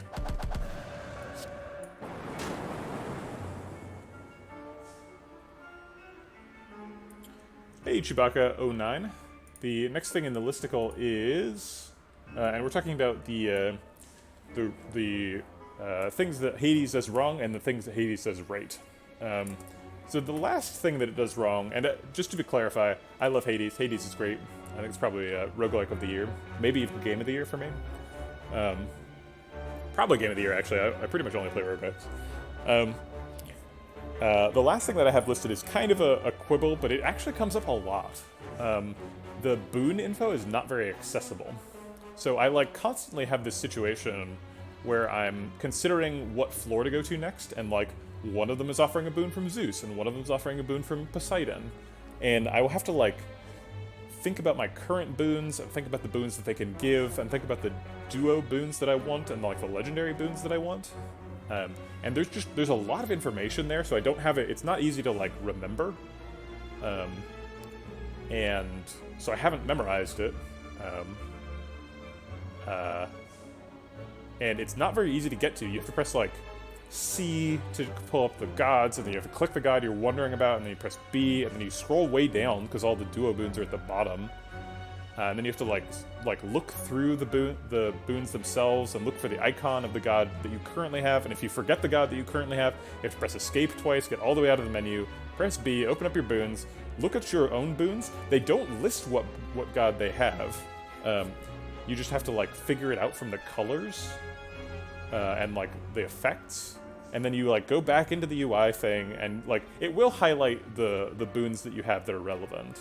But if you like, for example, if you have a boon from Poseidon and you're looking for more Poseidon boons, but you don't have a boon that's relevant for the duo that you're interested in, then you'd have to figure that out without like any UI assistance. And it just takes a long time, and it's not fun.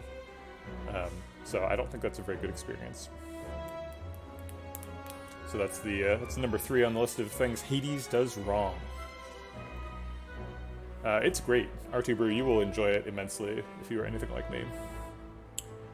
I think we're gonna wallop this guy for the max block, and then strike this guy. We've gone way over our pocket watch limit, so we can just play cards freely at this point. And get a huge amount of block. 69, nice.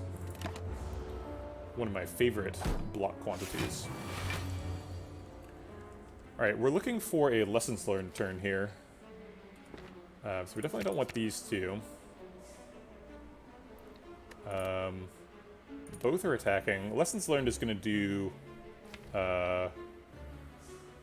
like, more than 26. It does 26 plus 6, essentially, so 32. Wait, is it 32? Yeah, it is 32. 16 times 2. So it does 32, so we can kill either one with it. So we just need another thing that also does, like, 32 damage. Saves time is too expensive. Does Wallop work? It does 12. No, it doesn't work. It only does 24. Oh wait, 24 is enough. Okay, so Vault plus Wallop does it. Or, sorry, Wallop plus the other thing does it. You know what, that's true. I didn't actually, in the main listicle, I didn't criticize the controls, but,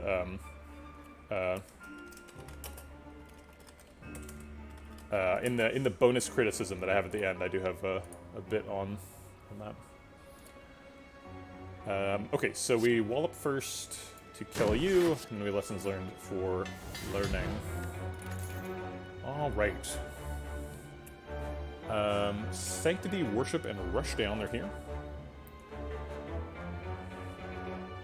Yeah, the mouse and keyboard controls are just, like, very awkward, and it's not clear why. Like, I don't know why there isn't, for example, click to move. Like, what's wrong with click to move? Like, why do you have to WASD move in an ARPG? That's very strange. I think the game feels pretty good, and it's very much aligned on an 8-directional grid. So it's like, it's kind of fine, but I do play it on a keyboard and mouse.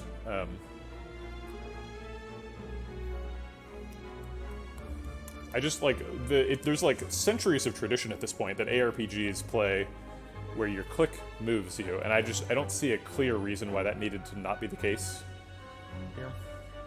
I just wish it was like even an option.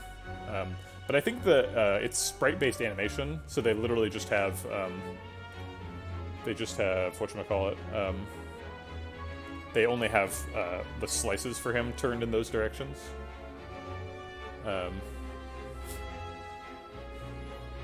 What does your hand on the throttle do? You aim with your mouse, so you move with WASD and you shoot your skills with the mouse, basically. There is an option to make you in the options menu. There is an option to like dash to the mouse, which I think is really strange.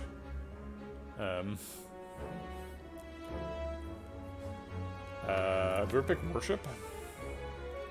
Seems like we don't really need Worship. We're doing Wrath, and I think that's enough for this deck. I think we'll be fine without Worship.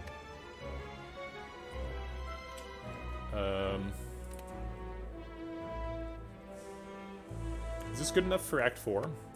What's our Act 4 plan? Yeah, I think we're gonna, like, halt and wallop our way through Act 4. Is the plan. We do need to find, like, another stance exit, I think, for Act 4. And, like, an artifact charge. I think we're in good shape. I don't think we need these to help us. Falling. Oof, these are brutal. I guess we're gonna lose Vigilance. Yikes. I was talking about needing another Wrath exit, and there goes the best one in the deck. Maybe we lose Fasting? Fasting doesn't seem like super important. But it's the Fasting plus, too, not even the other Fasting. Why couldn't she be a Strike? Just take my Strike. Even the Bowling Bash I'd be pretty happy to give up. The Wallop is brutal.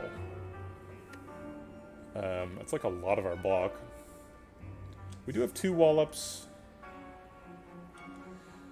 Oh, jeez. We're not playing Vigilance much, though. This is gonna get me killed.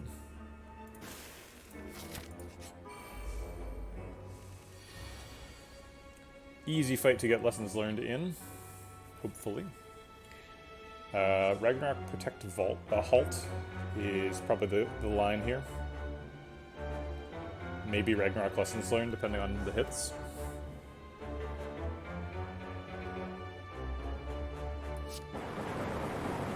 Nope, that's not enough damage.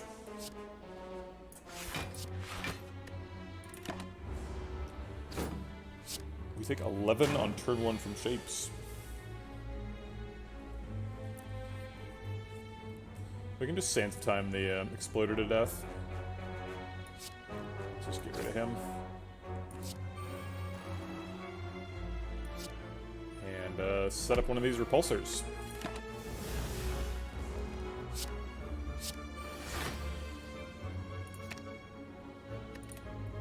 One of them is attacking, so I'll keep the Wallop defend. I guess Wallop halt is better.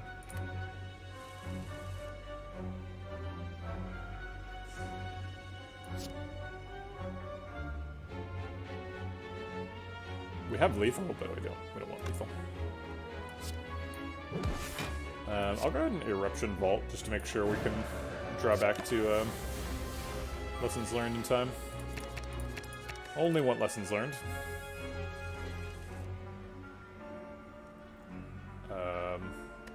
These aren't lessons learned.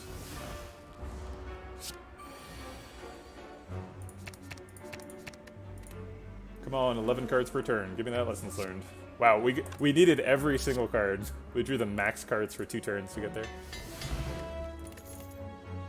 There's a Talk to the Hand and a Fear No Evil. Oof. This is a really rough pick. Talk to the Hand is really good at Act 4 for blocking.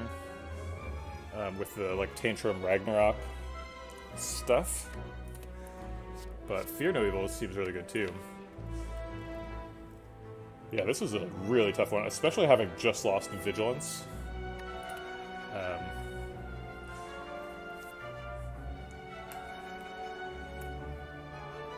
think we're going to go with Fear No Evil over Talk to the Hand. We don't have any way of removing artifact charges. And our main way of blocking doesn't activate Talk to the Hand a ton. It's just mostly just the wall-ups. Fear No Evil is upgraded, that's true. I mean, also, Fear No Evil does a non-trivial amount of damage. Fear No Evil does 28 damage if we're in Wrath and we've got Fasting down. Let's grab it. We don't really need to pick cards that say plus, because we have Lessons Learned. Presumably we're getting there, but not necessarily. No point in playing Halts. He's only attacking for like... Oh, he's attacking for 31 already. He did the big attack first. So I guess we'll just go look for block stuff.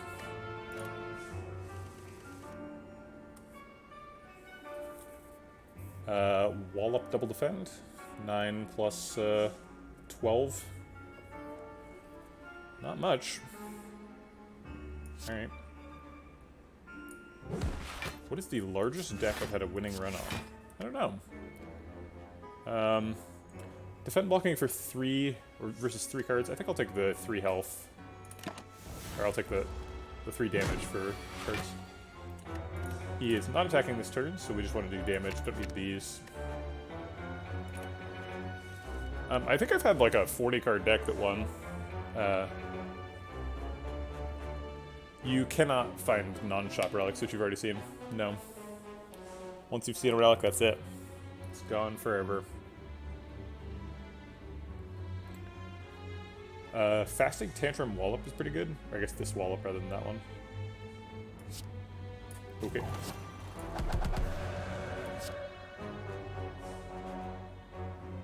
I guess Sands of Time also costs 0. Got hit with the fasting debuff.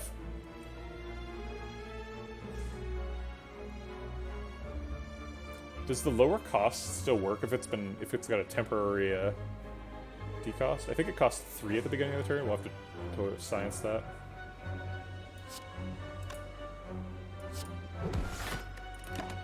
Nope. Oh, it did go. Okay, we're down to 2.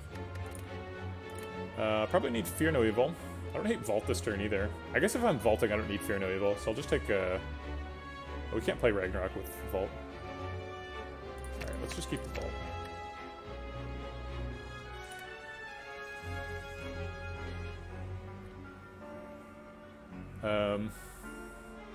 We only have 4 energy because of the fasting.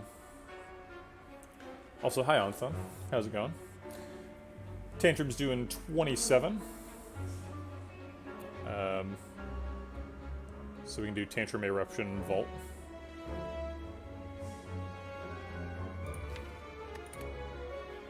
You're in a fight with Spire. It's rough. Sorry to hear that. I would hope that your Spires would be easy.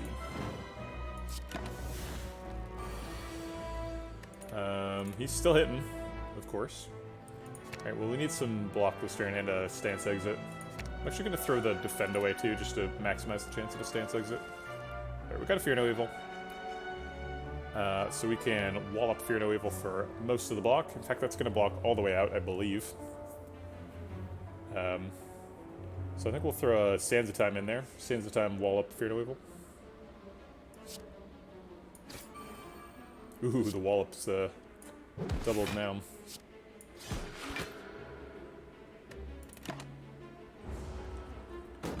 And hopefully we should get the next lessons learned to hit.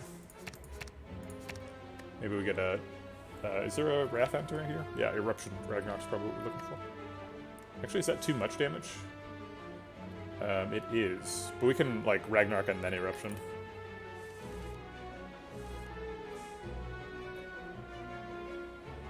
So this does 30 damage. I guess it only does 60 damage, so we'd leave him at 10. Okay. Because we're weak. So it's 30 damage, yeah, it would go up to 60. So there's no way the rounding hurts us. Lessons learned. Let's go. Hey, there it is. Ah, finally the fasting got the upgrade. That's nice. Inner Peace. Okay. Well, I thought that losing that Vigilance was going to be a big deal, but then we were offered 2 immediate Calm Mentors right in a row. Which seems pretty important for Act 4. Surprise Shop heals us up. Mental Fortress. It's pretty nice. Bag of Prep means that we Pocket Watch every turn, including turn 1.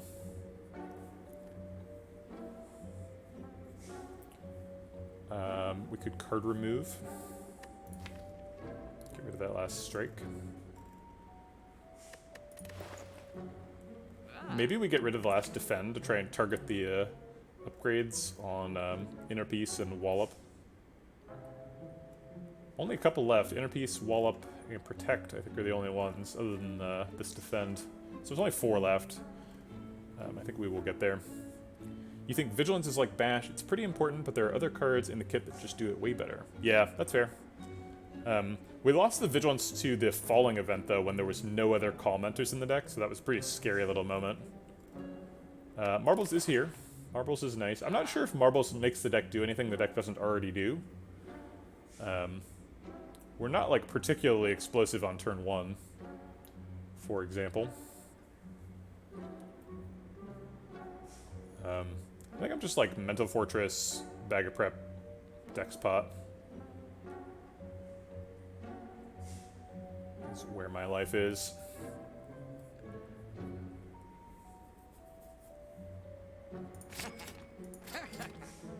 Oh, we can't afford the Dex Pot. Okay. That's fine. Alright. Bowling Bash is so good in this fight. So we can just dunk on a dagger right away. Okay.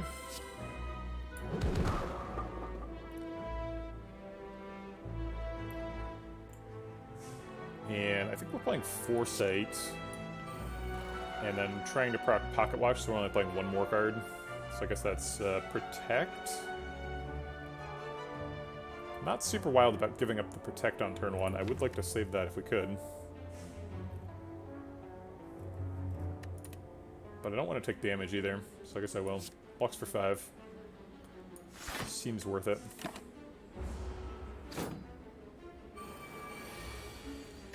Vault is great this turn. I'll keep Eruption and Wallop for damage. I wish I could, like, Eruption Ragnarok Vault. I guess I can. Inner Peace Eruption costs net 0, so then we have Ragnarok Vault.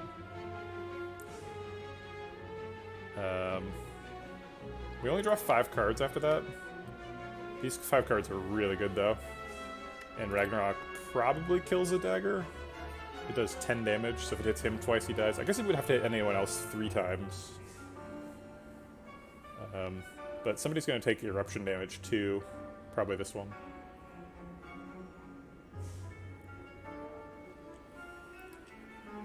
Other lines is we could, like, Mental Fortress, Inner Peace Eruption, Wallop. And then, like, Defend or something. No, Wallop kills him and blocks out. We could just Eruption Wallop. Like, Mental Fortress Eruption Wallop. Oh wait, no, then they hit for 40, and then 21 isn't enough. I guess we could Eruption Wallop Inner Peace. We have a Tantrum coming up, so ending in Calm is fine.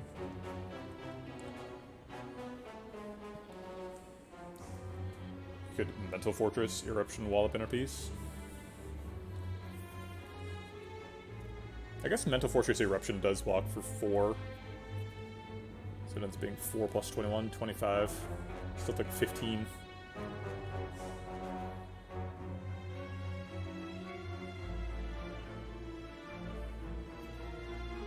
We could just Ragnarok Vault, too. It's not as impressive without the Eruption, though. If we draw 5 cards here, are we ever screwed? The worst draw is probably like Fasting, Sands of Time, Ascender's Bane, Lesson Learned. Yeah, the last card has to be like Tantrum, Wallop, or Fear No Evil, which are all really good. Okay, yeah, I think we'll be fine if we just draw 5.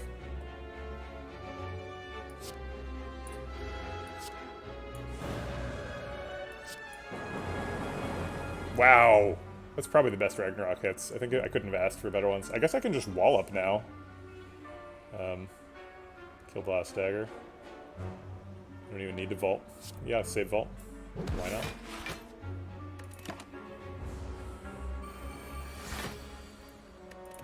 not? Okay. Wallop does not kill anyone. It does if we get Fasting. Fasting Wallop kills a dagger. We could like Fasting Wallop Fear No Evil. Yeah, let's plan on that.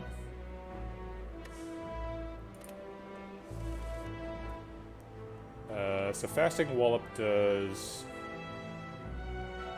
so Sidla doing 6 more damage, so 24. So we hit him for 22. Blocks for 40. And then she hits for 34. He hits for 10. So we take a little bit of damage, but we develop Fasting.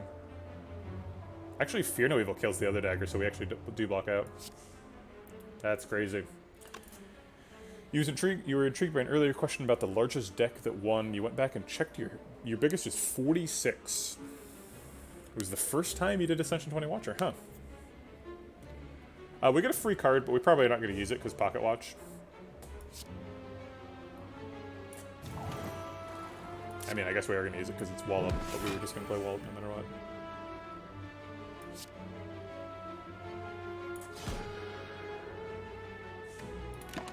Okay. She is not attacking, so we'll pitch the halt.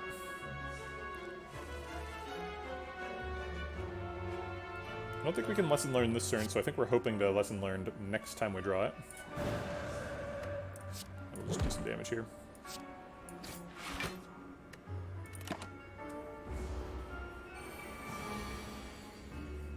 Seems like a good Vault turn.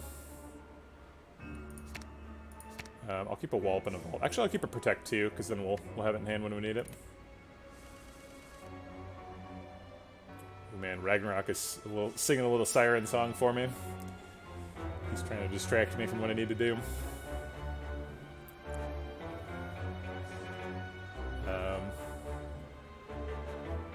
Man, 18 is so much, but it's inconvenient against the daggers. It might kill both, but it might kill neither too. The worst case scenario is 1 hit on each dagger and 3 hits on Reptomancer, which does 54 damage to Repto. Someone in Noxious's chat asked if there's a card limit because of how many he had in his deck. Wow. I was playing those. I was playing some Hoarder runs a while ago. I think I was calling them Bourgeois runs because it was Hoarder, but you're not allowed to pick common cards.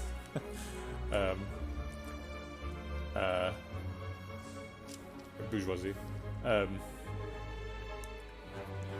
those get up to like 60 cards in deck if you're not careful. Hey Quarix, the next thing in the listicle is... Okay, so I talked about 5 things that I think Hades does wrong. Let's talk about the things Hades does right. Hades does way more things right than wrong. And I think the number one pinnacle thing that Hades does right is the UI design. It's gorgeous. Just lots of little...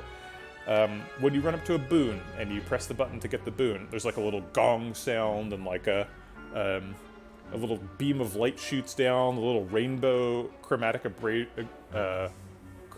aberration spreads out from it. There's a little screen shake, and then you get this UI like fading up from the bottom, where like your cool character portrait is like holding up the symbol of the god. And like in RPGs, there's often a problem that you like can't see. Yeah, I know. I presented it as a bot command, but then I just do it myself. There's a problem in RPGs where you can't usually see the character's face very often. So like, there's this sort of like incongruity where it's like you are this person, but then you basically don't know what they look like because you like maybe you have a head, but you put it under a helmet like immediately, and then you just like are a suit of armor walking around. And so they really took a great opportunity to like every time you see a boon, you see your own self, you look badass.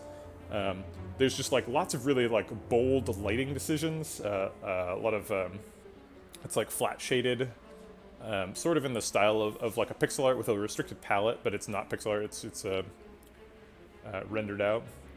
Yeah, they did a really great job on all their UI styling.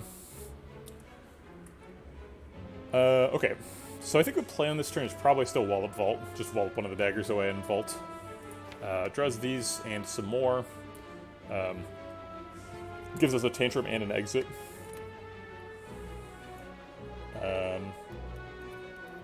Would be nice to develop Mental Fortress. We could just like Mental Fortress Strike Vault. Strike actually kills the dagger too. Yeah, I guess Wallop and Strike do the same thing. Because if we're Walloping a dagger, we only do 20 damage. Okay. So let's develop Mental Fortress. And then Strike Vault. Get rid of the bad stuff. Maybe we need the defend. We have 2 Call Mentors coming, so maybe we skip the Fear No Evil, but Fear No Evil is really good. So let's keep it.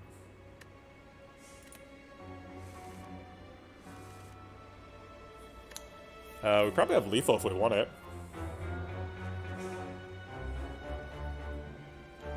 It did give a good hit, but we have Pantograph, and it's really important that we draw a lot of cards every turn, so that we don't have a gap turn and die. So we didn't play the cards, even though it would have been free. Do we just take the kill? How much do we want Lessons Learned here? Lessons Learned can hit like Ragnarok and Mental Fortress, Wallop, Protect. There's some huge hits left, so I think we really want the Lessons Learned, if at all possible. She's hitting for 34. Once we exit Wrath, we can block for 28 with 2 cards. So we take 6. I guess if we change stances, though, we block for 4. So we only take 2. So we can just like Fear No Evil to kill him and change stances. And then defend, protect. Seems fine.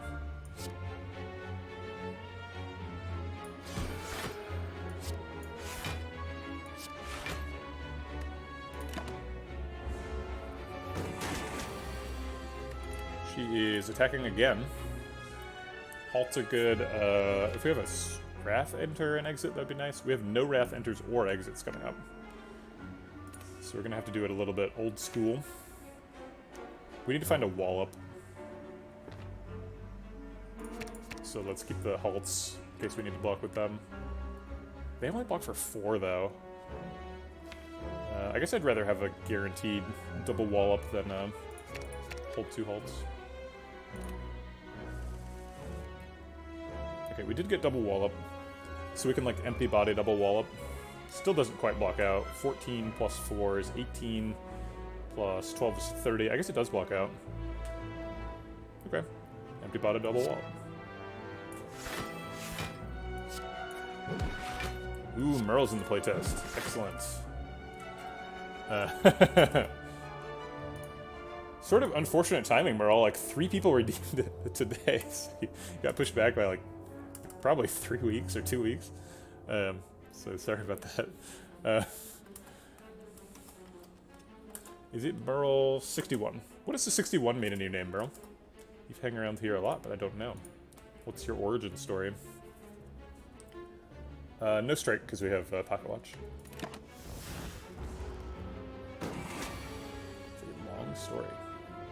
Wait, why did that shuffle and then let us pick? That's confusing. We didn't draw any cards. I thought that if you had Foresight proccing on an empty deck, you didn't get to scry at all. That's very strange. Huh. I don't know if I've ever seen this interaction. If we get a Wrath enter, then we can Wrath Sands of Time lessons learned this turn, so I think we're just looking for that. We're not in Calm right now, so entering it has pretty low value. It's hard to throw away a block, though, when she's hitting for 17. So I think I'll just keep all of this, unfortunately. Oh, we did get a Wrath enter. Excellent. So Tantrum, Sands, Lessons Learned probably works. This hits for 28. 28 plus 60 is probably too much, right? 28. No, it's 88. So she'd be at like 5. Okay. I don't make the rules. Lessons Learned. Overkilling by 63. I don't know if that Warpaint hits anything. Is there anything left? This Defend and... Ooh, oh no, Whelp's not a... So it's Defend and Inner Peace. Exactly. Shouldn't have wasted this extra points. Could have gazumped you. Wow, rude. Oh yeah, Exercise. Ooh, second Ragnarok. That's pretty spicy. We could take an Alpha. Alpha would get upgraded by the Warpaint 66% of the time.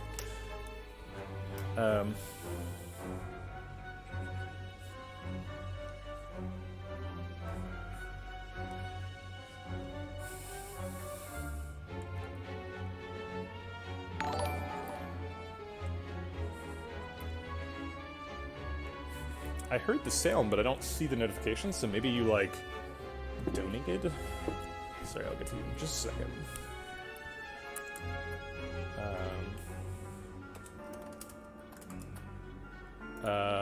Thanks for the follow, Jankovic.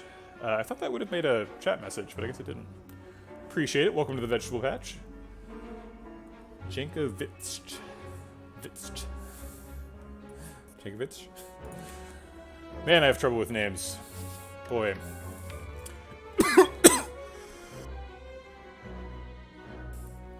I apologize, I have no idea where that came from.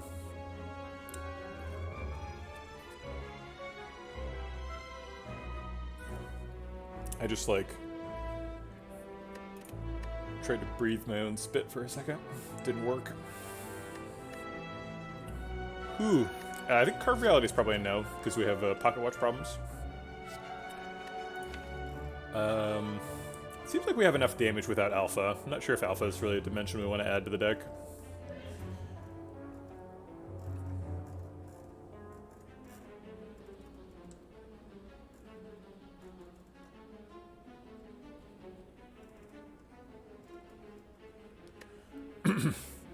We're not quite at, like, heart damage cap territory, though. We're a little bit short for that.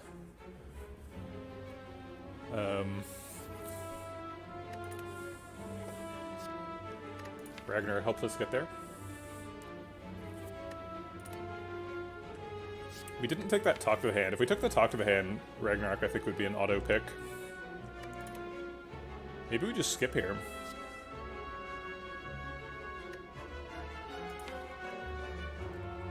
I'm not good at skipping picks like this.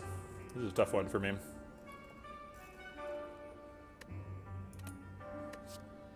I really want to pick the Alpha. Especially with Bag of Prep, it seems like there's very little downside to having an Alpha Plus in the deck. What's the upside, though?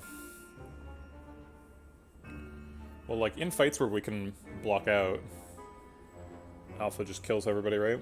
Oh, we have 5 energy. Yeah, let's pick Alpha. Maybe not necessary, but I think probably helpful. Get an upgrade right away. Okay.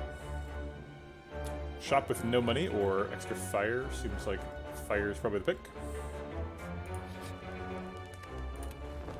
Not that fires are great, but... Spire growth.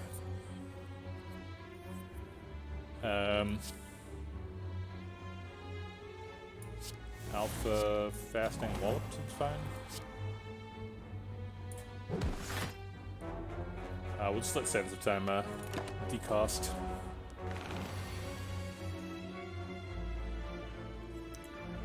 We need to block for a bunch. I guess we can, like, beta vault. Oh wait, Beta Vault doesn't actually work. We need to block for 12 anyway, so it's like Beta Defend Vault. That seems fine. Oops. I guess,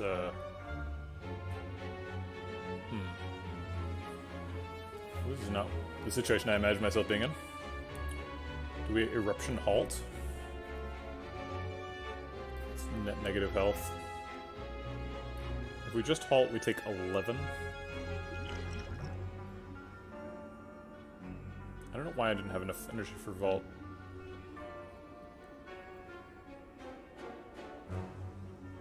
I think we just restart the fight and take 4 damage to the halt. Whoops. Just miscounted. It said out of 5. It tricked me. Alpha Fasting Wallop was the first turn, even though that ends up choking us for energy next turn. Still gotta redo it. Maybe we shouldn't have taken Alpha, because we have Lessons Learned, and Alpha prevents us from learning lessons very efficiently. Although we've pretty much learned all the lessons we care about. There's like literally one left. It's Wallop, Wallop Inner Peace, and Mental Fortress. Those are all good though. I do want those.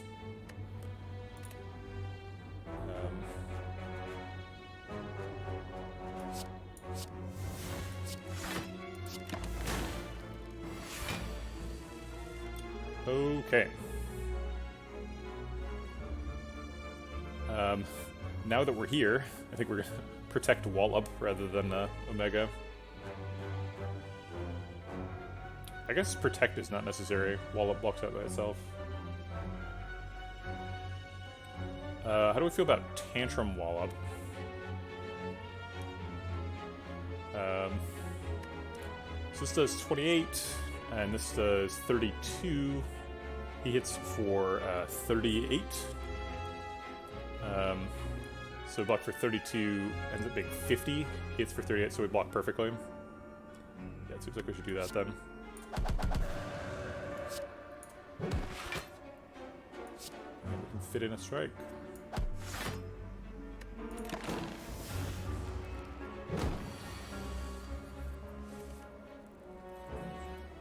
Uh, 14 times 4 is 52.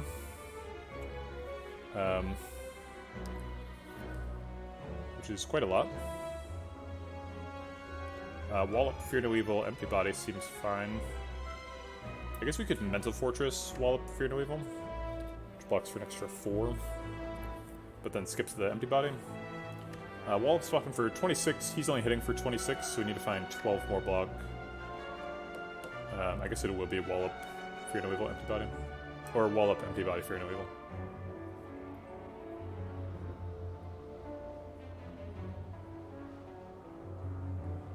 Well, wait, what about, like, Wallop, Tantrum, Empty Body? Because that blocks out too, right? We don't have to play Fear No Evil if we're just going to exit.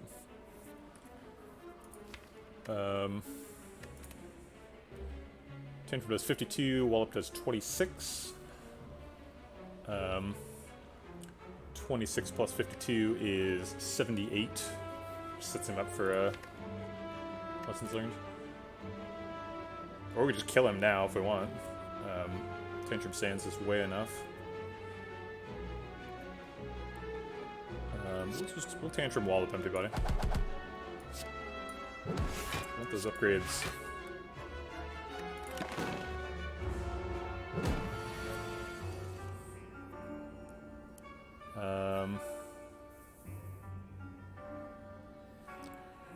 Okay. We're guaranteed to draw Lessons Learned next turn, and it's already lethal. But we have to block for 31 this turn, or take damage. I guess this blocks for 32. Okay. Don't need to think too hard. Got him. Oh, there was a Ragnarok missing an upgrade. I counted 3 cards that needed upgrades, and I didn't count Ragnarok, so I guess there's 3 more. Is there any others I'm missing? Nope. Got them all. Flex Pot versus Blessing of the Forge. Blessing of the Forge is pretty useless because we have everything upgraded already.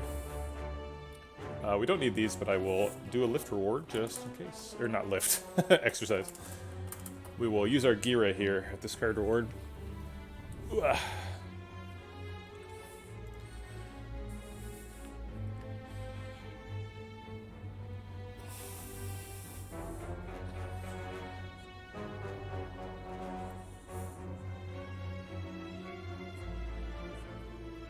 Okay.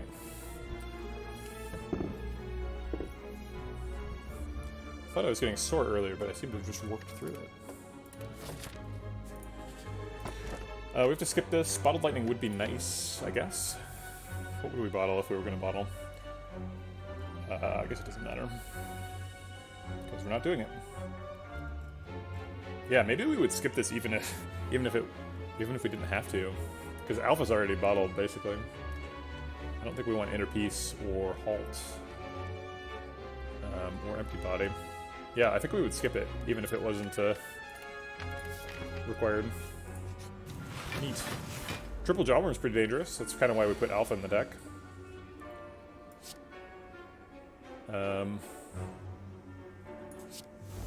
let's play the Alpha. And then, like, protect Halt. I guess we can Fasting protect Halt. But then we would draw 5 cards next turn. Seems like getting to beta as soon as possible is pretty good. Need to block for 31. Do we ever, like, Mental Fortress Tantrum Halt? No. Alright, let's Fasting Protect. And we're already going over, so we might as well play Mental Fortress too.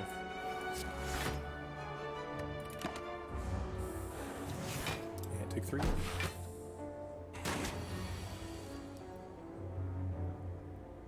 Ouch.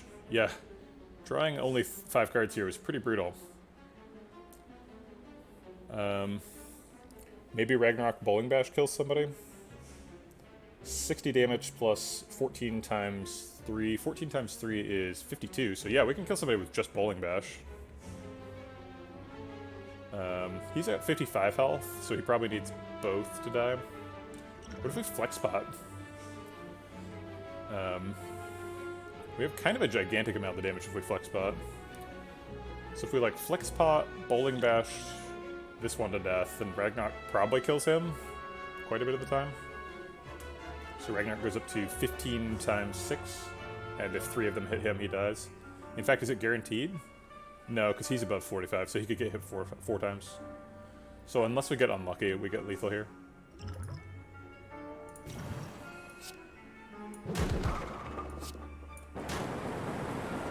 Ah. Sometimes lucky.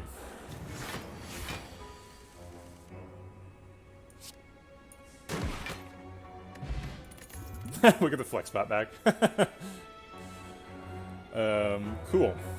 Okay, thanks Flex Spot for resolving a difficult fight. No, we don't need more Wrath Hunters. Second Bowling Bash is a no. Evaluate's a no. Alright, 2 more elites or an extra fire. I think 2 more elites. We're basically full health, so extra elites are good. Giant Head. Giant Head is not something we're good at, because we've been building around Pocket Watch since, like, floor 2. We do have a Vault. Vault is a good way to troll Giant Head.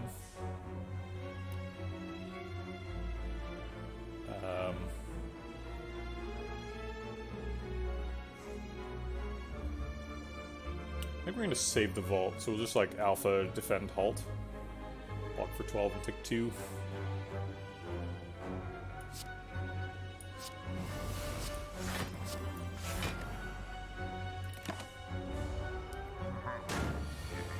Okay.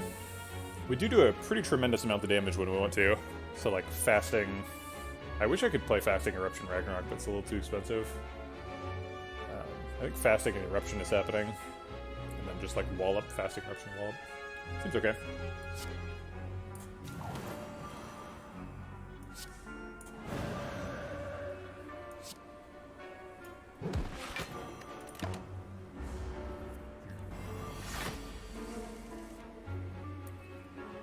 Alright, we can just beta Wallop this turn.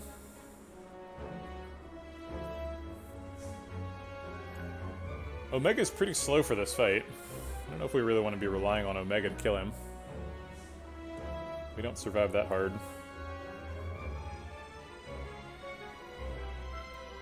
I guess Vault is good, though. 5,000 on the Shifting. Wait, shifting what? Are you talking about transient? Who's shifting?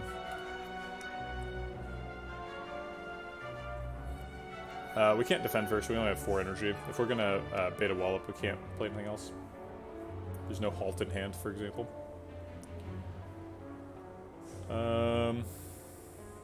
Okay.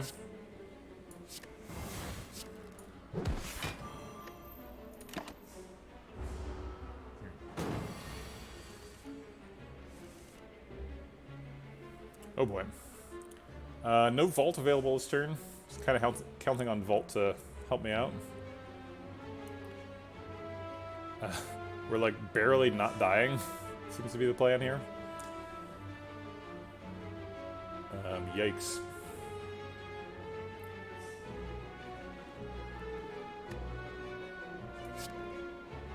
Halt is really good. So that blocks for a bunch. Probably gonna play Omega.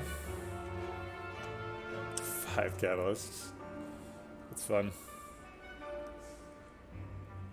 Do we even play Omega?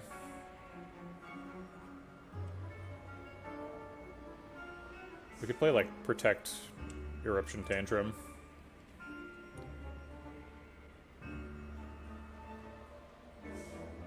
Or we could just play Eruption Tantrum to draw extra cards next turn. We need to draw this Vault, pretty much specifically next turn.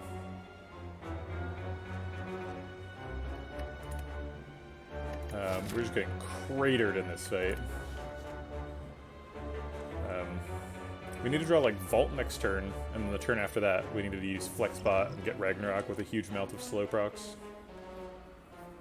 Oh boy. Or we're gonna play Protect. Block for 46.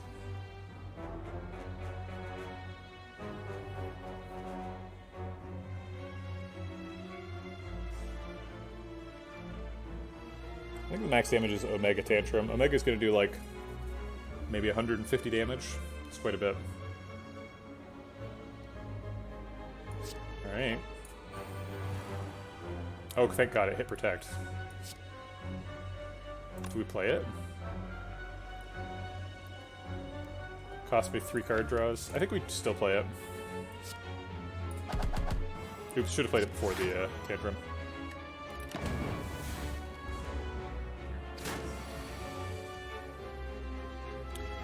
We missed Wallop. We can, or we missed, whatchamacallit?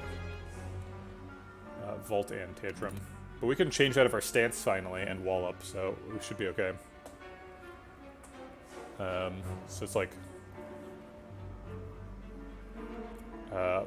Halt, Wallop, Inner Peace if we want to draw 7, or like Mental Fortress, Halt, Defend, Wallop, Inner Peace if we don't care.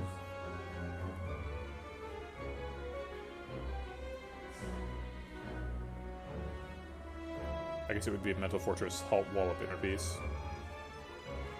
So we have to play Inner Peace, that leaves us with 3 energy. We have to play Wallop in Wrath. So let's just play like Halt, Wallop, Inner Peace, and ignore the 4 block. It's not very much anyway.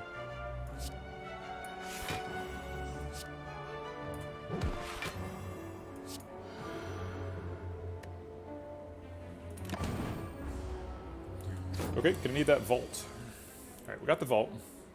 So now we want to play as many cards as possible for 2 turns in a row. Okay, Tantrum gives us extra energy. We probably want to end this turn with Fear No Evil Vault so that we can get extra energy again for next turn.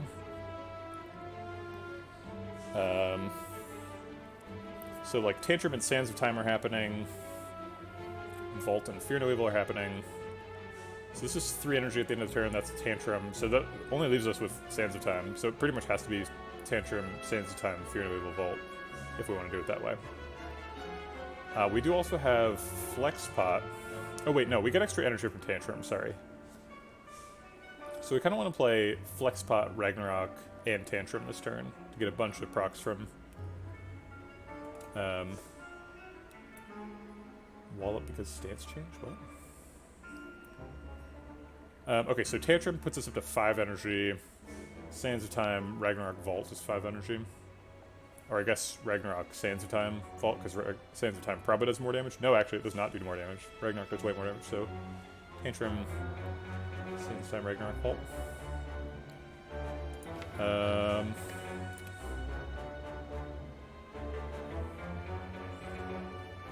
Wallop, Fear No Evil, then Vault instead of Rag. I don't know about that.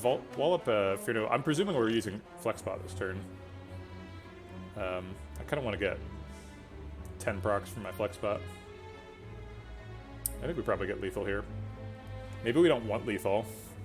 Can we play 3 cards and set him up for a Lessons Learned? I think the 3 cards we would choose would be like Tantrum, Ragnarok, Vault, and just skip the Sands of Time. Yeah, we don't have to play Sands of Time this turn. And we get extra card draw. So Tantrum, Ragnarok, Vault does what? It does 28, and then this does 60, but with 10% extra, so it does 66. And then Vault. 28 plus 66 doesn't seem very impressive against Giant Head's health. I think we need to go more all out. So let's give him the stuff.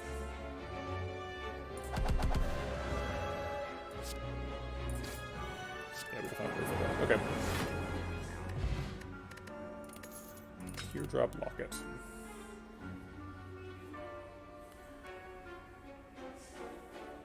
Oh yeah, it's true. I did the math wrong. I assumed it was off by so much that I didn't do it super carefully, but maybe you're right. Maybe it wasn't off by a ton. Fear No Evil, second Fear No Evil. I don't hate it. We have 2 Call Mentors now. Getting a 3rd one. Makes me wish I'd picked a Rushdown a while ago. There was one offered.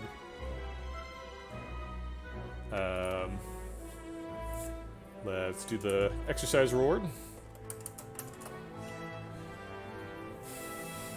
But I think we're going to turn this one down. I think two Call Mentors is enough.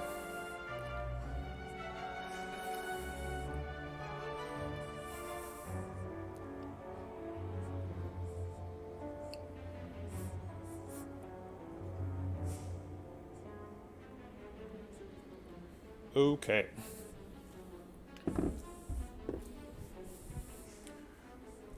Yeah, I think we're going to skip this.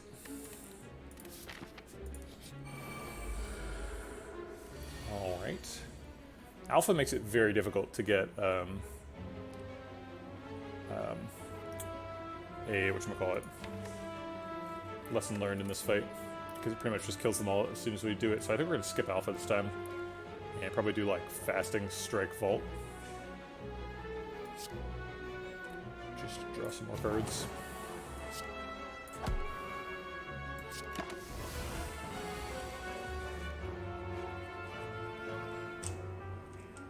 Lessons learned could kill him. That seems good. Alright, so let's learn our lesson. Mental Fortress gets the upgrade. Then I guess Protect. Tantrum does 28, so we could just kill the Exploder. And then Protect still blocks out. Okay. And we'll Pocket Watch next turn instead of playing Foresight. I'd rather draw 4 cards than look at 3.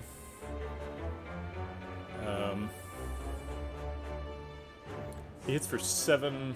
We're blocking for 18, so we could hit him twice, sorta. If we wallop, that's a little bit higher. So we can just wallop him twice. That kills him too. Removes the biggest problem from the fight. And then we can just Sands of Time Repulsor at our leisure. Okay. Oh, could have done a better pendant setup, probably. I think we're skipping these. Second Protect is kind of an option.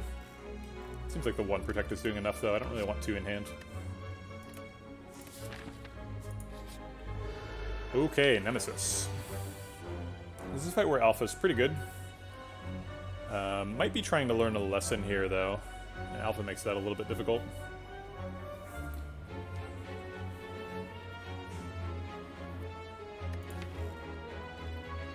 Remaining upgrades are Wallop, Inner Peace, and that's it. So not super important that we get an upgrade here. So I think I'll just throw the alpha out there, and if we get it, we get it. Maybe I just use the lessons learned for 26 damage. Nah, it cost me draw.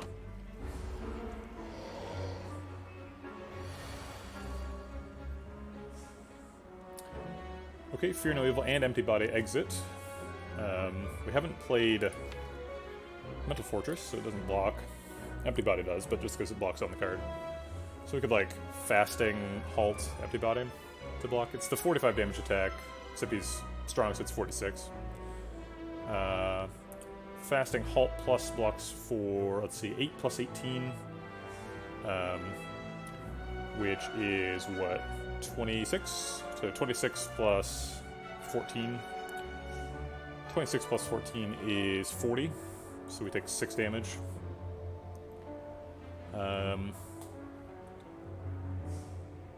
We could Fasting Halt Wallop Empty Body. Oh wait, Wallop only does 1 damage. Okay.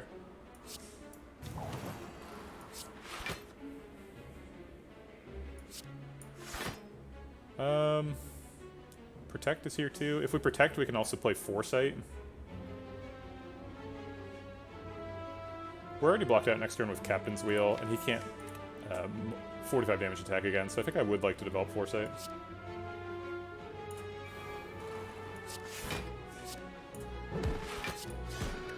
Take the extra 2 damage. Beta, we're already blocked out, so like Beta Mental Fortress is fine. We don't really need Tantrum right now. I guess we're not quite blocked out, but close enough.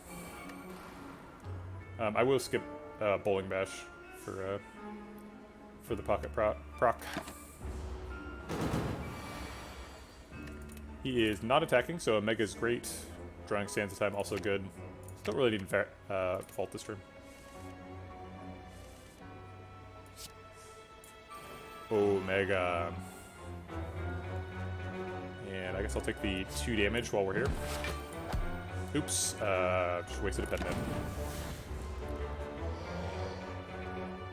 Burn it. The little attack again. We don't have any stance exits in hand or anything. We do have a halt though. Might actually have lethal here. Tantrum Ragnarok's a lot of damage. Sands of Time too. Are we in Calm? We are. So Tantrum is +1 energy, takes us up to 5. And Ragnarok is what? Is it 20 times 6? Jesus. 20 times 6 is 120 damage. Tantrum is 7 times 4, which is 28. 120 plus 28 is 148, so we'd only need 40 more damage for 2 energy. Lessons Learned is almost enough. No, it is enough. No, it's not. It's, let's see, 17, so it's 34. Yeah, so it's off by 6, I believe. We have a vulnerable pot. Alright, let's go for it. We've got Protect if it doesn't work out. Oh wait, we have 50 damage at the end of the turn from Omega. Are we trying to learn a lesson here? Because we probably can. Is Tantrum Rag Empty Body lethal?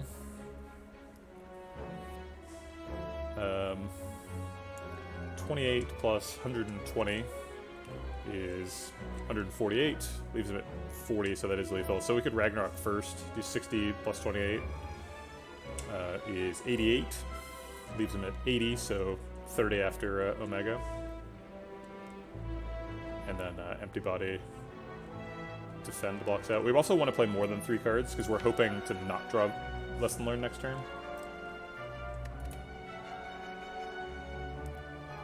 He could 45 damage attack, which could make us experience some regret here, but I think I'll give it a shot.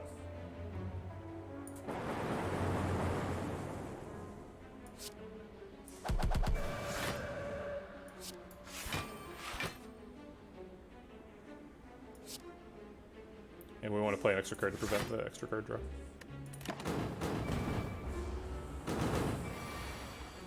Darn, lessons learned's on the top. I guess we can try to wheel around back to it. He's not attacking, so we can cause a shuffle right now.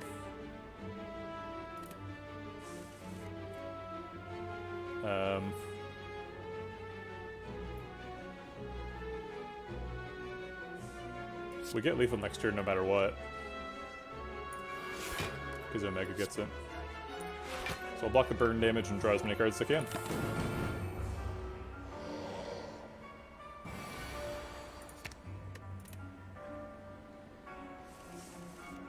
Oh, we got him.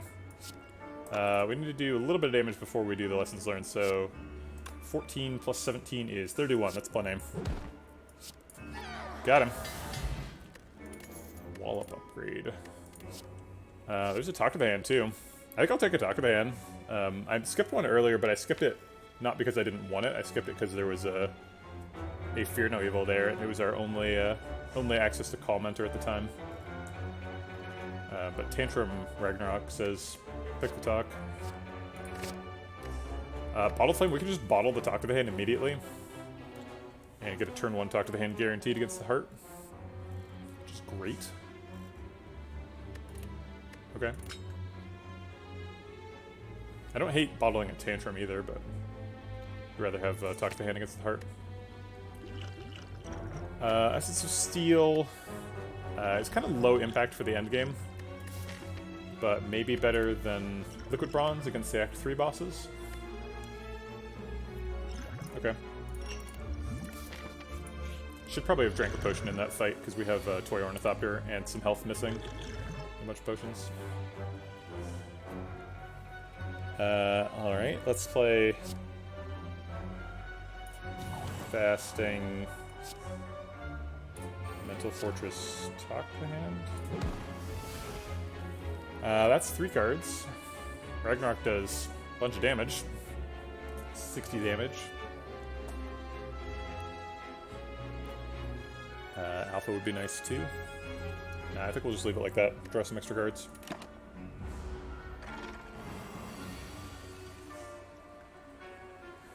Okay, Wallet blocks for 14. No Wrath enters, although we could interpiece to draw.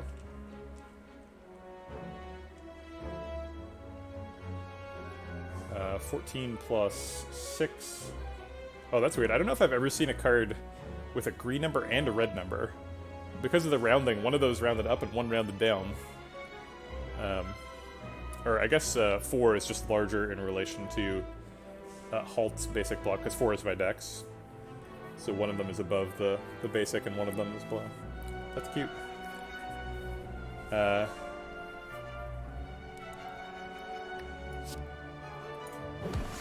Wallop Defend Halt blocks out enough, right? 9 plus 6 is 15 plus 14. Not quite 100% blocked out, but that's good enough.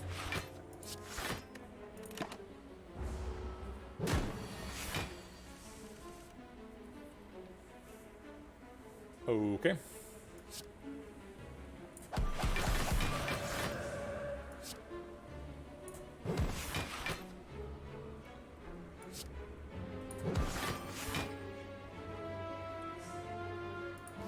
Probably gonna play like Sands of Time Vault next turn.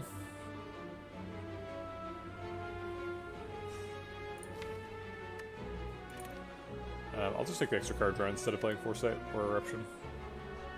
Actually, Eruption's pretty good. Okay, I'll play both. Oh wait, no, I don't want to play Eruption because we have a Pen Nib and I want to hit it on Sands of Time. Or Ragnarok.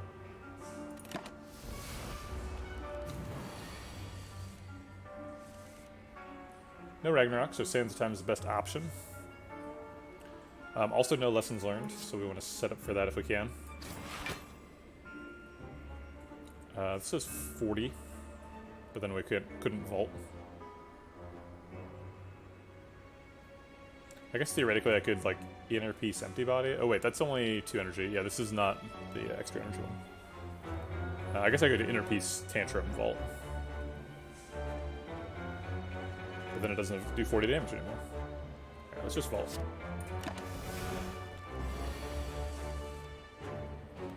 Okay, there's lessons learned. I think we can't get a kill with it, though. Max damage is Ragnarok Strike. 15 times 6 is a heck of a lot. It's 30 times 3, which is 90. Maybe if we Vuln Pot him, then like Wallop Lessons Learned is enough. I think no. It's off by like a lot. It's only 50 damage. Looks like Ragnarok Strike isn't enough either. Because it's only 90 damage. Is that right? 15 times 6 is 90? Yeah, it is. So 90 plus... so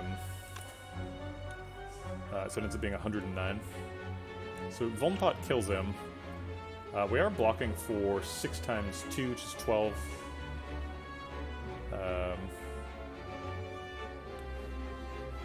Yeah, looks like we have to kill him with Vulnerable Pot. And then rest before the elite. I guess resting before the elite's useless because we have Pantograph. So we can pretty much let our health total go really low here because we're forced to rest, and we have Regal Pillow, and we have Pantograph. So we're going to be full health before the boss. So pretty much anything we can do to set up Lessons Learned is correct.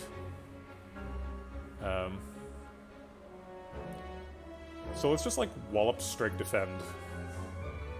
Or like Wallop Double Defend. Yeah, Wallop Double Defend is fine. Actually, almost even blocks out. We only take like 2 damage.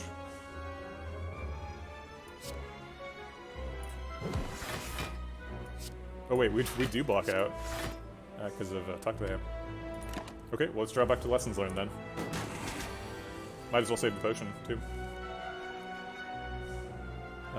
Okay.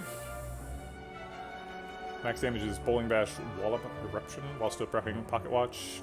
Is that too much? 21, 45, 64. That's fine. Alright, and that should set up for the Lessons Learned when we find it. And we found it. Cool.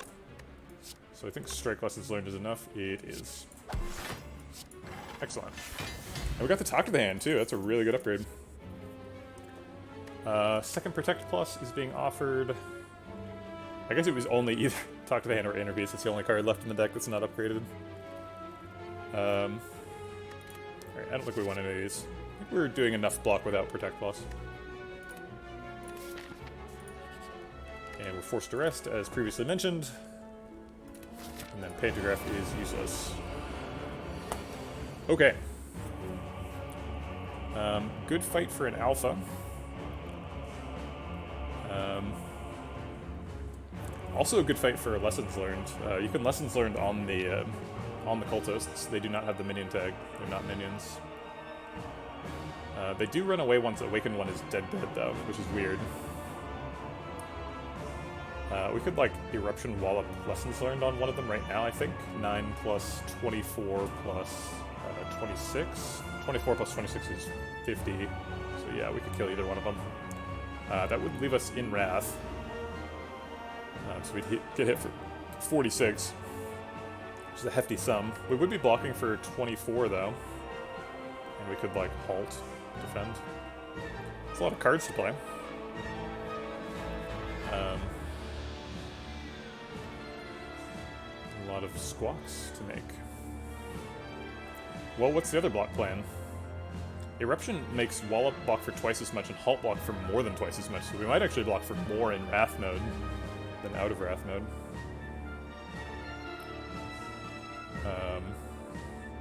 So if we Eruption Wallop, so this blocks for 24, this blocks for 8, this blocks for 18. 24 plus 18 is 42, plus 8 is 50, so we do actually block out. We give up a Pocket Watch proc, but we get a Lessons Learned proc, so I think that's probably worth it.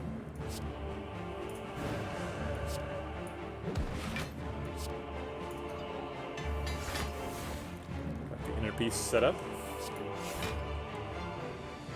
We're gonna play Alpha, and we're gonna skip Talk to the Hand. Can we try and land Talk to the Hand in the second phase? Is that reasonable?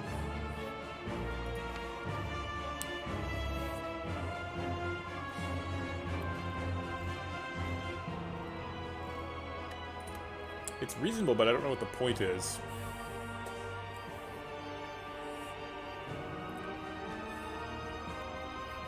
We'll just talk to him now.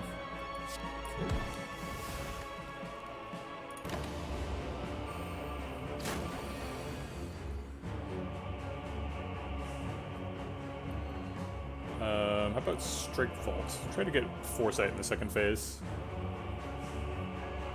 Yeah, I know about the tip.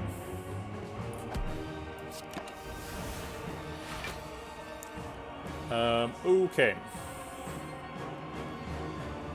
A lot of cards I don't want to play. Mental Fortress, Fasting, that just makes him stronger. We've already blocked for 18, so if we exit Wrath and block a bunch, we're in pretty decent shape. So we could, like, Inner Peace, double defend. He's only hitting for 23 if we're not in Wrath, and he's hitting for 7.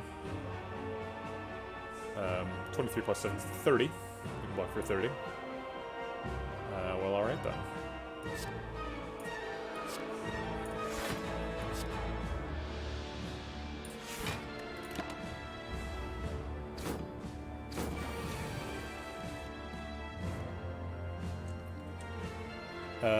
Beta Protect Defend. This says 20, this says 12. Just thinking about whether we can kill cultists with it. We have Tantrum, Fear No Evil, so we could go off this turn a little bit. We're in Calm right now, so Tantrum gives us extra block. We could Tantrum on Awakened 1 for 12 block. And then Wall up here for 24, that's 36. He'd need 10 more health to die. Bowling Bash is the only convenient way to do that damage. I guess Fear No Evil does it too.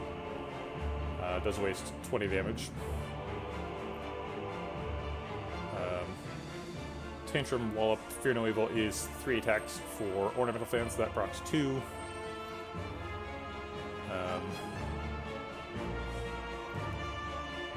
Yeah, let's do that.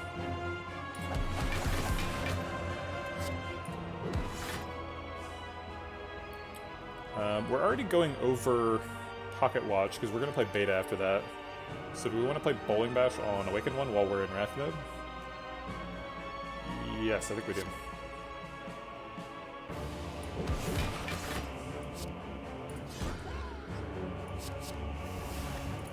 Okay.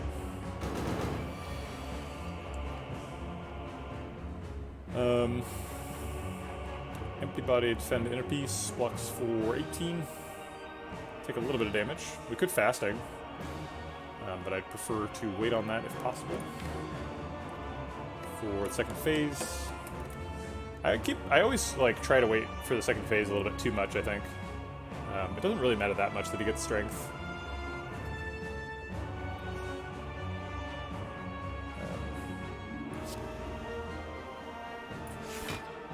But also Pocket Watch, so let's take 5. We have Pantograph, so we'll heal for 25 before the next fight. Okay, so I think we're going to play Omega and wait for that to kill him. And then what? We could Tantrum, which blocks for 9, and then Halt blocks for 18. Sands of Time for 0. Protect? Yeah, we could play Protect. Is it for 25 right now, so we'd be hitting for 50. This blocks for 12, plus 18 is 30. Plus 24. Yeah, so that blocks out. Okay. Does a lot of damage, blocks out. Doesn't play any powers. I like it.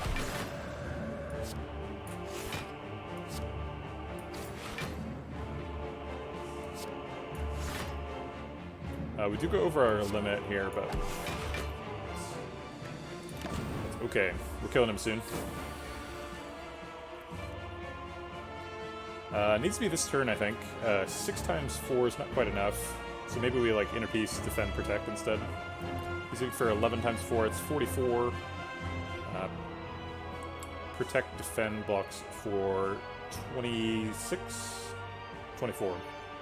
So we're taking 20. I guess we can Wall Up, Protect, Defend. Or wait, Wall Up, Protect, Inner Peace. It's probably more. So 24 plus 16 is 40. Yeah, so that, then we take 4. That seems fine. We actually only take 1 because of the block return.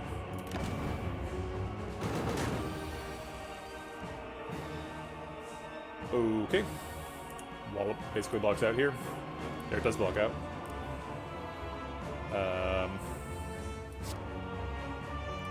So let's play it. And then I guess just like strike Sands of Time. Or we could wait for Sands of Time until Wrath enter, which is probably next turn. Next turn, we might be able to... I guess we want to be able to kill him and then play Powers next turn, ideally. So, like, the best case scenario for next turn is, like, Eruption, Bowling Bash, split him, Fastic Mental Fortress. That's a pretty good outcome. So, Eruption, Bowling Bash does how much damage? 9 plus 20, so 29 damage. He's taking 50 already, so he's at 48 right now. And we need him to be at 29, so we need to take 19 damage. So Sands of Time would do it by itself.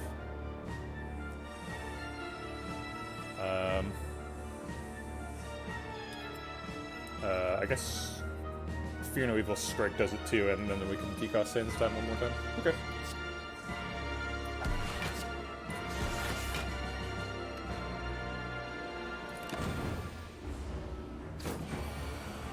Oh right, I forgot he heals.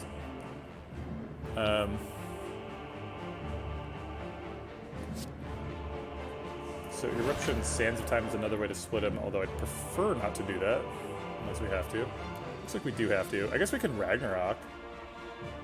Yeah, it still leaves us with 3 energy, so we can Ragnarok, Fastic, Mental Fortress. Cool.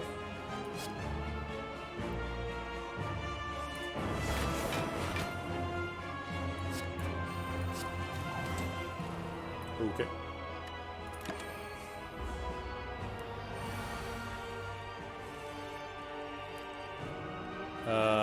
Wallop, Sands of Time, double defend.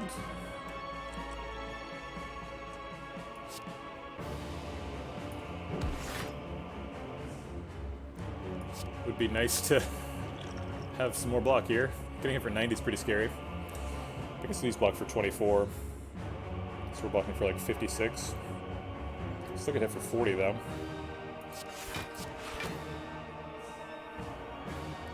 Do we play Sands of Time or draw extra cards next turn? I think draw extra cards. We need to get a stance exit. We can play Sands of Time anytime.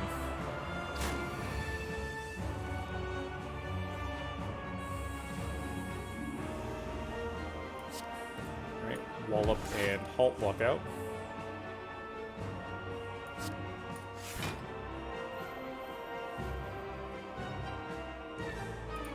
These 5 cards contain a stance exit, so I'll just go nuts here. Give them all the stuff.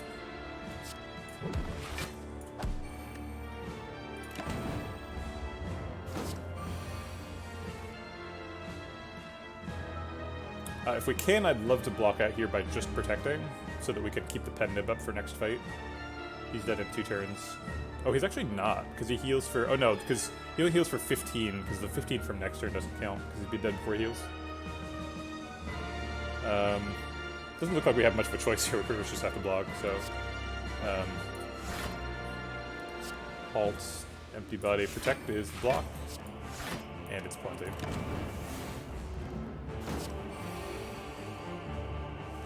And then we can press that in turn and go to the next fight. Okay. Took 40 damage, but it's only 15 net because of Pantagraph, so... Pantagraph is good. Talk to the Hand Ragnarok is a good start. Blocks for 18. He's hitting for 27. And then, I guess Alpha probably. Alpha's super card efficient. It'd be nice to start with Ragnarok, but seems like we have to start with Talk to the Hand. Might as well use the Vulnerable Pop. No sense in holding that for Act 4.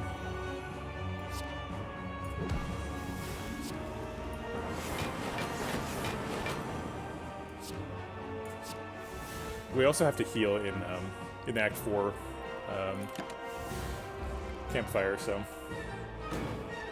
losing a little bit of health is fine.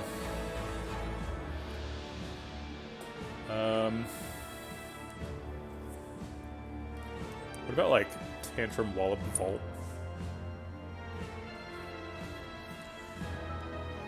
Tantrum, Wallop, Vault blocks for a lot for some reason, and then vaults and loses a block. We do have Captain's Wheel going off next turn, so it makes sense to vault this turn. We draw 7 of these cards. 2 of them are exits. I guess 3 of them, except we got it. Seems like a fine play.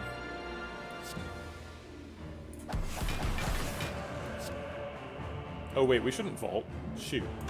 Because vault is super useful for time meter. You can skip his turn if you vault when his clock hits 12. Oh well.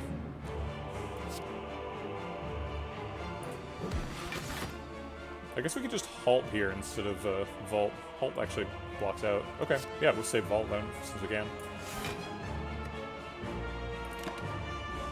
Might as well. Well, darn. Captain's Wheel lined up with his block turn. I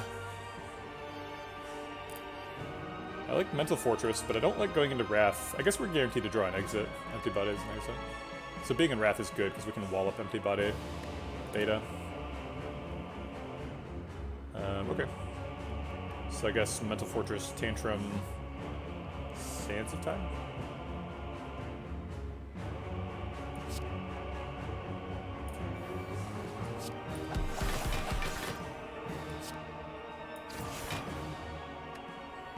We only get 3 cards next turn, but we only get 3 cards most turns, so I think we're pretty comfortable with that. All the beta empty body. Should be fine. Oh, he's healing. Oh, we procced him perfectly. He's at 239, so he's healing for 1 here. I think we have to proc the clock anyway. So beta should happen. And then, like, maybe fasting empty body? I'm kind of wary of this fasting. We're drawing Omega next turn, so having only 4 energy on an Omega turn is not amazing. We're also losing our Talk to the Hand here.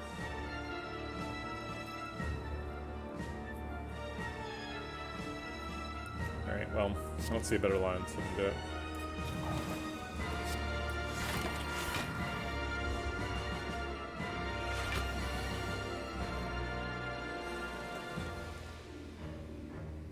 Alright.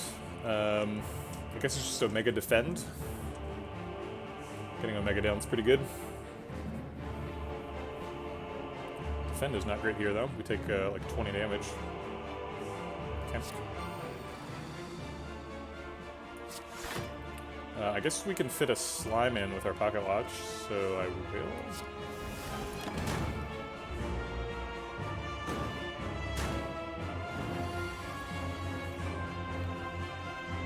Ragnarok doesn't block anymore, because Talk to the Hand is gone. Inner Peace, Empty Body, Fear No Evil blocks for quite a bit. Does a little bit of damage. I guess Defend blocks for more. So, like, Inner Peace, Empty Body, Defend is probably the most block. I guess Protect is probably more, but... it's sitting for 33. Inner Peace, Empty Body blocks for 12 from the enter and exit, and then 14, so that's 28. So we only need 5 more.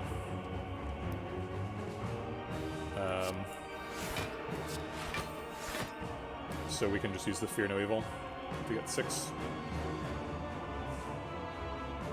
I guess it's off by 1, but I don't really care about 1 damage. We do need to do 22 to him over the next 4 turns to shorten his life by at least 1 turn. Probably want to do 57. Just shorten by an additional turn. I think we have lethal here. With, like, Tantrum, Sands of Time. Do we try and Lessons Learned on him? We can draw 7 cards next turn. We don't get to scry first, but we do draw the majority of the deck, so if we assume we draw it, then we, like, Tantrum, Sands of Time, Strike is the max damage. So this is for 28 plus 60 is 88 plus 13 is 101 plus the 50 So we would have guaranteed lethal next turn.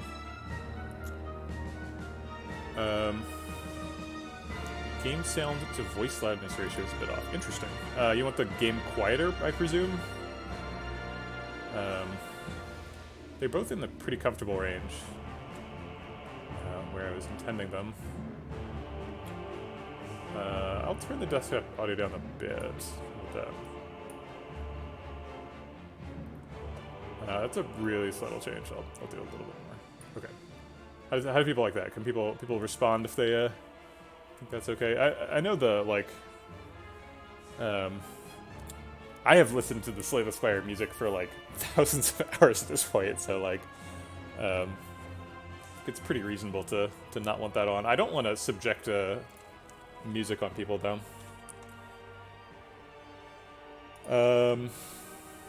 Yeah, I think I like getting an auto kill. The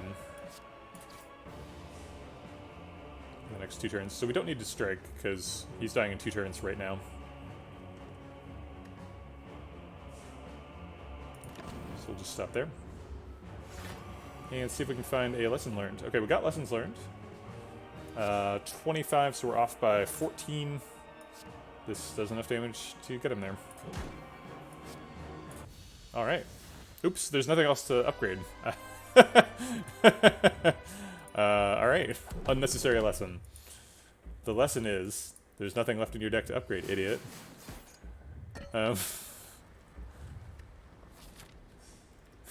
Sure. Probably could have set up Pendant better if I'd been more focused on the thing that actually matters, rather than the thing that doesn't matter at all. A lot of bonus healing here. Orange Pellets is amazing! Orange Pellets is super good here. We've got Fasting in the deck, we're about to fight the Heart. Holy cow. Darn it, I thought I was getting those exercises down. R2 Brew says no. Add one more to the pile. Pretty sure we're grabbing Orange Pellets. Meditate's okay.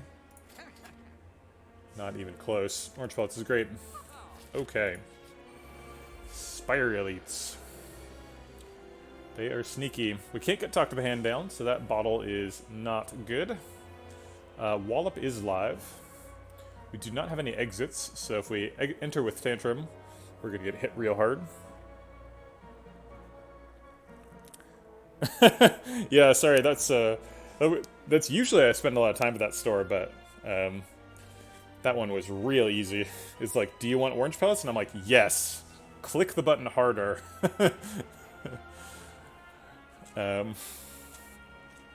Almost certainly playing Alpha this turn. Actually, do we have Lethal? Oh my god. Watcher. No. Okay, so if we turn around, he's got 125 health. Tantrum, Sands of Time, Wallop, Lessons Learned. We have 8 energy, so, and Tantrum is +1, so we can actually play all that. So Tantrum does 12, Wallop does 24. That's 36 plus 26 from this, so that's 62, and then Sands of Time does 52. So no, not lethal, but it is. It's pretty close. It's like 114. We're off by like 11 from just like murdering Spire Shield on turn 1. We don't have any potions to help us with that. Oh wait, Talk to the Hand is here too. Talk to the Hand does damage. But not more damage than any of the other options. Let me just be real sure I counted this right. So this is 12, this is 24, that's 36 plus 26. 26 plus 36 is 62. 26, 36, 62, yeah. 62 plus 52 is, it's only 104. Sorry about that, let me close the door really quick. Somebody's leaf blowing.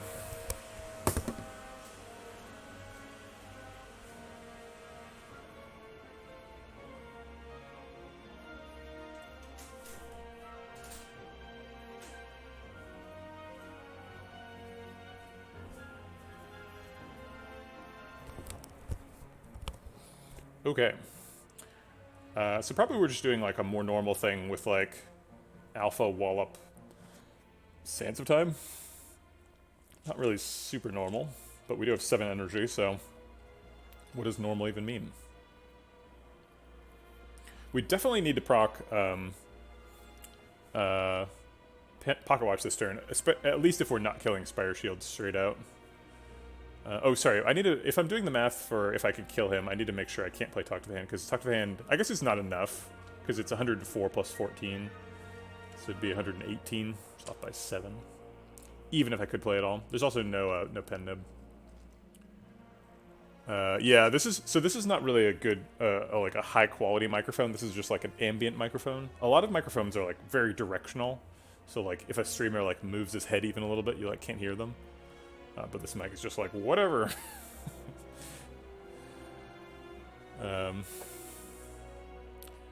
Let it all in. Okay, let's just do the Alpha Wallop Sands of Time plan. Workout mic. Defend does block for 2. Are we doing that? No, we have Pantograph. We can take 25 in this fight and still take 0.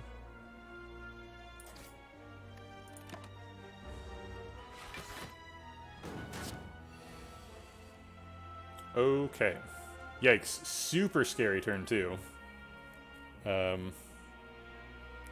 Nothing much we can do. Our max block here is just fasting defend. We're getting chunked down. That is gross. We have a bunch of powers, so we might as well just play the whole hand. Pretty sure we can just play the whole hand, right? So Foresight, Mental Fortress. It has to hit at least one of the 2 cost things, so yeah. I guess I'll play it all.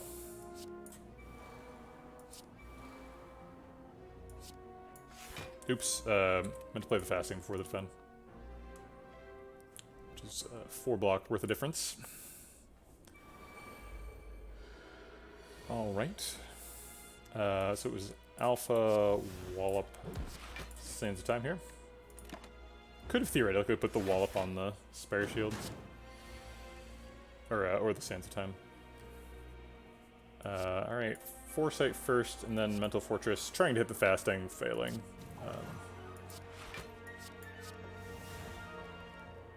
We don't purge our fasting debuff either, so we get to live with that one.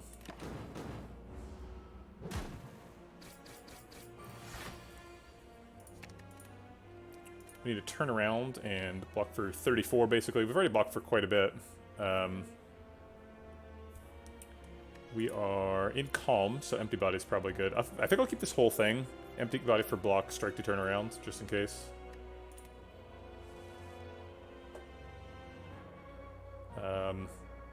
Can we Empty Body Wallop Omega? Empty Body is +1 energy? Yes, we can.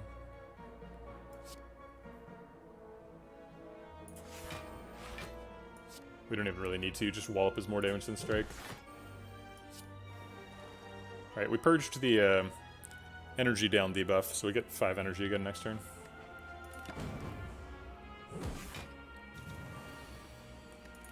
I think Vault is just lethal, right? Oh, I guess not, because he has 100 block, but it's lethal on Spire Sphere. So I'll just take the damage.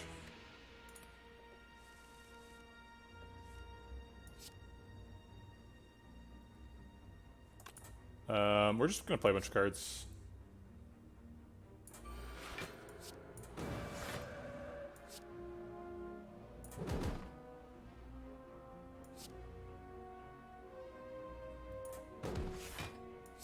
And then it's lethal, right? Yeah, we can just end turn now. Okay, let's try to set up Pen Nib for the next fight. For the heart fight. Not just any next fight. Sands of Time is probably not gonna be playable. Okay, I guess it's just Tantrum Wallop. Got it on 8, that's probably the right number, because then we can Pen Nib, or Talk to the Hand on turn 1. Is Wheelkick or Flying Sleeves good for the heart fight? Honestly, Flying Sleeves is pretty good now. Blocks for 6. Does some damage. Do we take an Empty Mind? Wow, these are actually all pickable, I think. Pretty weird that the floor 55 rewards are so good.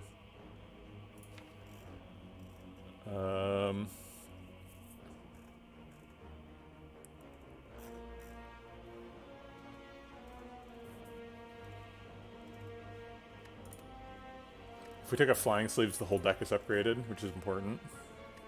It says plus on it. Nah, I don't think we want Flying Sleeves.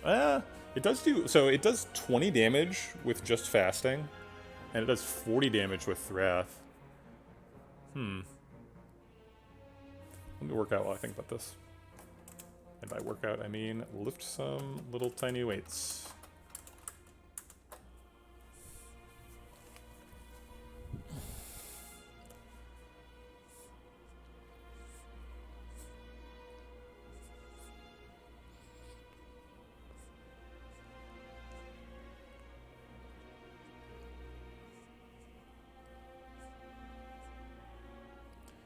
Okay, upon further review, I think I'm actually going to take the Wheel Kick. The deck is still trying to proc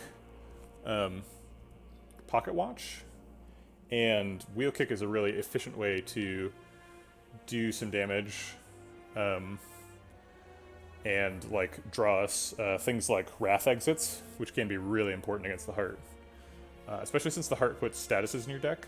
So I think Wheel Kick is going to help us out here. Also, it's just like a super good card. Okay. We get to purge our debuffs on turn 1, which is awesome. Probably starting with like Empty Body, Fasting, Talk to the Hand, which purges debuffs. It's 3 cards. So maybe we skip Empty Body, stay in Calm, and just play like Alpha, Talk to the Hand, Fasting. We lose 6 health.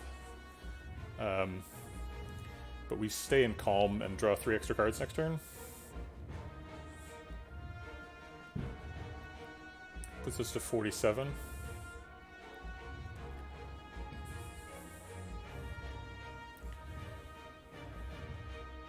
I wish I could have my Auric Alchem block now.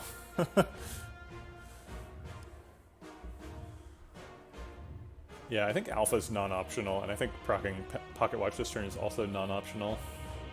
Is Alpha non-optional? He's got 800 health. Like, it being a long fight doesn't really justify Omega.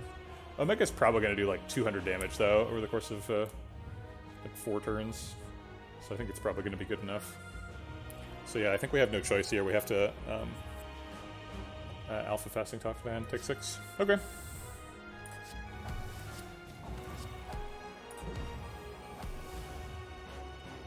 Alright, we got a bunch of strengthened decks, got a Pen Nib set up for next turn. Got Talk to the Hand on the Heart. Seems like a pretty good setup turn, drawing 7 cards.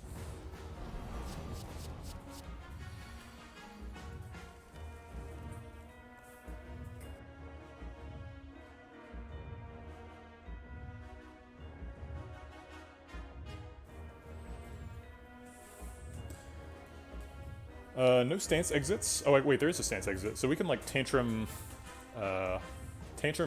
double wallop inner piece is an option here. Tantrum's going to do a heck of a lot of damage. 40 damage Tantrum. Yeah, seems like we're going to need both wallops, given the nice amount of damage coming in. Would have been nice to be in Wrath mode and be able to get a Pen Nib wallop. But I don't hate what we got. So how much block is that? So this blocks for 12, or sorry, yeah, 12, and then these block for 6 more, so it's 18 from the Talk to the Hand, which is nuts, because Talk to the Hand is 1 card that we played last turn. Blocks for 18 this turn is silly.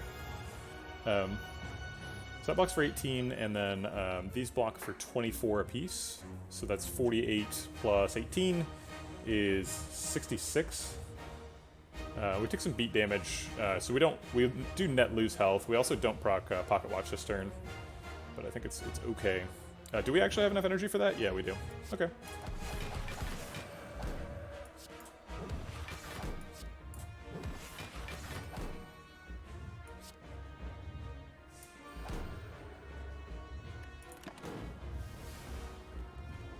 So we almost did 100 damage. One damage off of that. This turn he's sitting for 60. And we don't have any access to block. So are we dying here? Our max block here is Plated Steel Defend. Anything else causes us to net lose health. Oh wait, maybe we actually play Eruption because it purges the vulnerable. It's a pretty weird idea. I guess it also gets 6 block. It hits us for an additional 60 though. Oh wait, no, that's not true.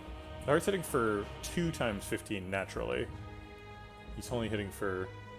Oh, I guess it's 3 times 15 because it's 2, but then he's got 1 strength because of the stupid Philo Stone. So it's 3 times 15 naturally, and it's 4 with the vulnerable. So if we go into Eruption, he's hitting for 6 times 15. So it net costs us 30 health. It does block for 3 and for 6.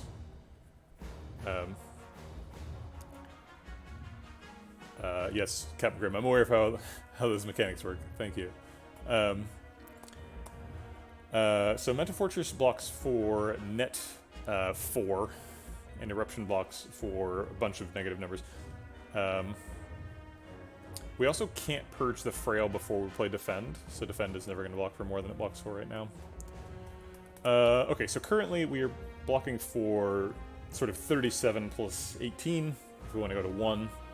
37 plus 18 is 55, plus Defend, which blocks for net 7, so 55 plus 7 is 62, so we do survive here if we just Defend.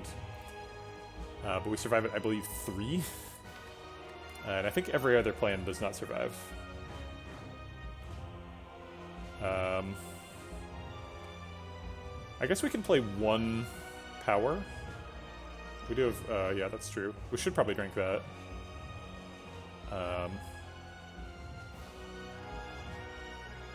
We should probably play Mental Fortress. We still have a Tantrum in the draw pile, so getting blocked from that in the future is nice. Foresight's nice too. We can drink both. We can use both powers if we use the Plated Steel.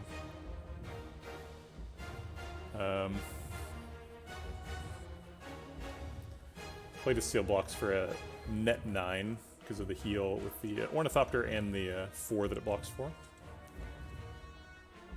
All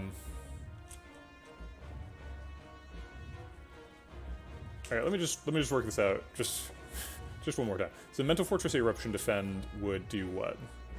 We would take 6 damage to the beat, so we'd get on the 12 block. The switch to Eruption would block for 6 by itself, so that's back up to 18, and then 3 from this, so we're up to 21. And this would block for 9. So we'd be blocking for 30 total, and he'd be hitting for 6 times 15, which is 90. So we would definitely die. Okay, alright. We'll do Mental Fortress Defend and hope we drop perfectly. We do survive right now, so we could save the potion. Not clear when the potion's going to be better, but currently it is only ever going to block for 4 because it gets annihilated this turn. So I guess I'll save it. There's no point in using it now. As long as I've done this math right. This is 60 for sure, and we go to 1. So we might need to use it next turn just to... You know what? I'm going to use it now so that I can develop Foresight. Seems like developing Foresight's pretty worthwhile. Okay.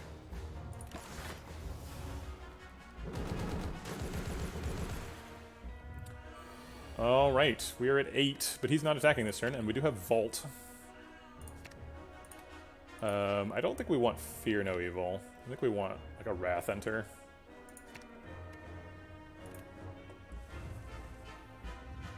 Ragnarok blocks for a bunch. Ragnarok Vault is something we could play.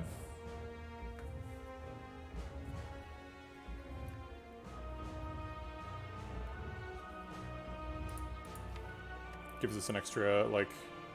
Man, not drawing Beta is rough, too. Because now Beta's going to draw right before the shuffle. Well, there's nothing we can do about that. Okay.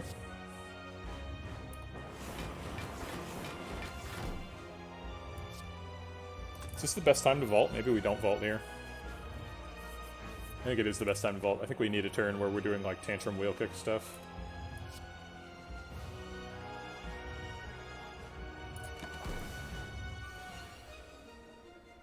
Yeah, that's all good stuff. Okay. Okay. So tantrum and beta have to happen, and the last card is like wheel kick. So we want to play wheel kick before beta, because we don't want to draw the omega, so it's tantrum, wheel kick, beta.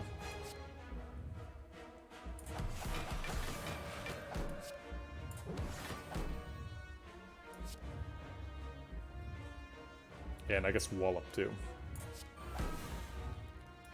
So pretty close to a quote-unquote damage cap there. It took us 2 turns to get there, but it counts as 1 turn because of a vault. Okay, what's his attack? It's the big one first, so we're gonna need an exit. Halt Fear No Evil is amazing. I'll take defend too. Take whatever help I can get to survive this turn. Okay, so we want to play Omega, which means we'd have to like halt Omega, Fear No Evil, defend. We need to block for 48 to survive, I believe. Halt blocks for 26. Fear No Evil blocks for a net 1 from the beat versus talk to the hand. And then we get 6 from the Mental Fortress, so 7 net, I guess, for Fear No Evil. Sorry, 26 plus 7 is 33.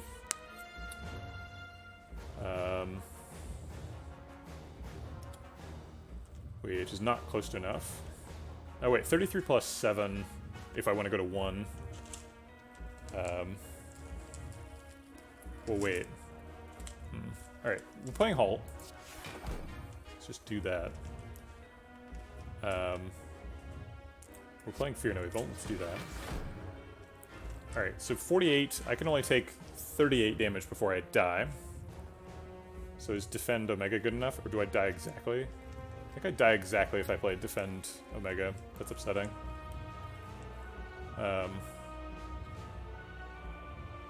So Defend blocks for net 10, so I go up to 41 block. So yeah, I would go to 1 at the end of the turn, and Omega costs me 2 health, so I don't get to play it. Wow. That's brutal. And I can't play Protect Omega, I can't afford it.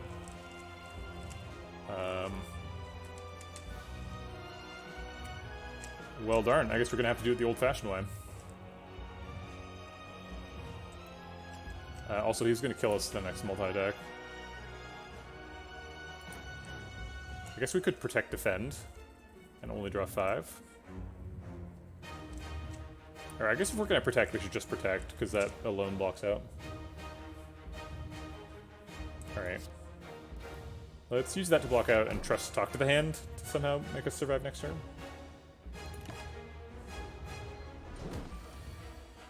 Definitely don't want to wound. Tantrum Empty Body seems probably good. Maybe Eruption and Tantrum and Empty Body.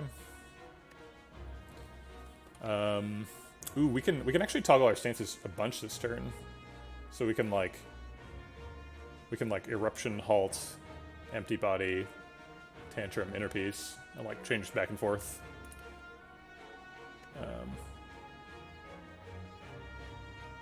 Alright, let's see the hand. Okay, Wallop is helpful. 5 times 15 is a big number, 75. Need to generate 75 block this turn.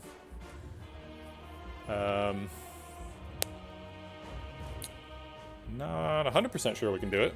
Seems possible. Tantrum's going to be the start, so let's start there. That's a lot of the block. Be nice to fit in a Ragnarok. Halt is always happening. We needed to block for 75, we blocked for 40 so far. Changing stances 2 more times is sort of 4 apiece, that's up to like 48. Ragnarok blocks for 18. Which is, I guess, net 16. 16 plus... Oh my god, you're right, we can pen nib the wallop. Great call out.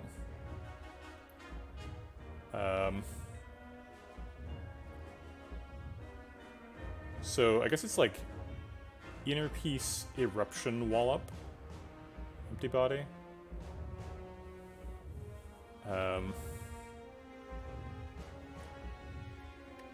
So that we have pen nib and wrath mode. And we're doing all the stance changing we need to be doing.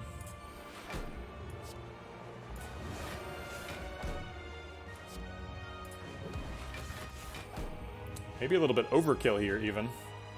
150? Can we actually survive out just 150, just straight up? If we just Ragnarok and, like, bowling bash him? So that's, 7 procs of Talk of the Hand and 2 cards. So it blocks for 21, and then loses 4. So it blocks for net 17, so it'd go up to 137. So no, we would die. So we have to, like, Ragnarok Empty Body. Okay, that's fine. This is a great turn. This is actually way more than a damage cap. But, go well.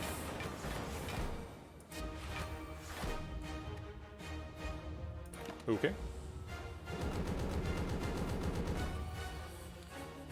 Alright, it would be nice to get a Omega down this turn.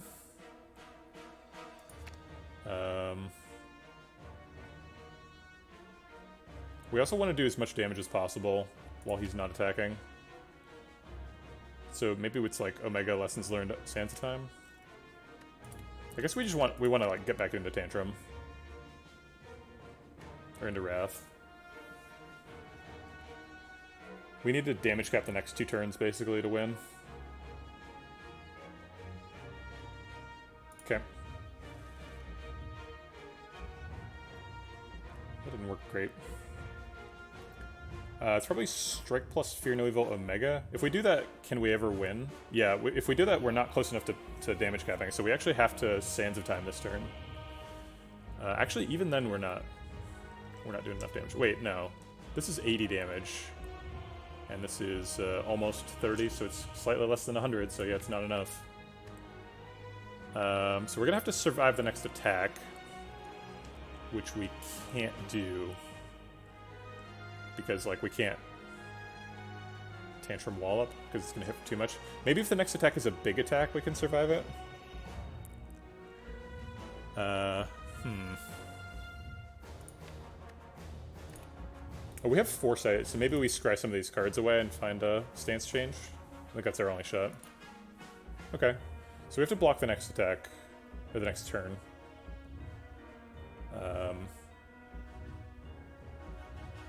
So since we're not damage capping twice, we only need to do... So Omega's going to hit 3 times. So Omega's doing 150. We only need to do 163 damage. Alright.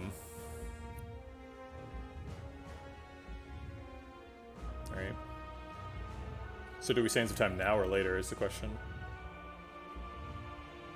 I guess if we play Sands of Time now, then we can redraw it again next turn. Which is pretty good.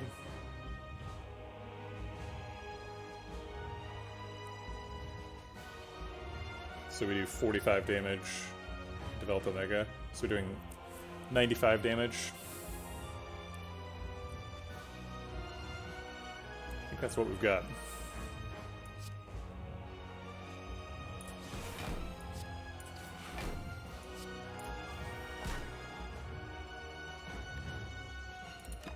Okay. Definitely don't want those. He is multi-attacking first, so we're probably just dead. 7 times 15 is a gigantic amount of damage. It's 105 damage, so we need to block for 105. Pen Nib can't happen.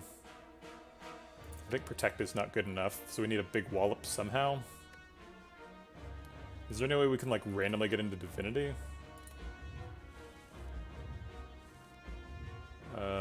We have 2 Wallops. We have Tantrum Halt. It's not enough, though. Maybe if we were in Calm, it'd be close-ish. Tantrum Wheel Kick maybe can save me. Yeah, Tantrum Wheel Kick can get a stance exit? No, that's not good enough. If it gets like Fear No Evil Sands of Time, maybe like Fear No Evil Halt.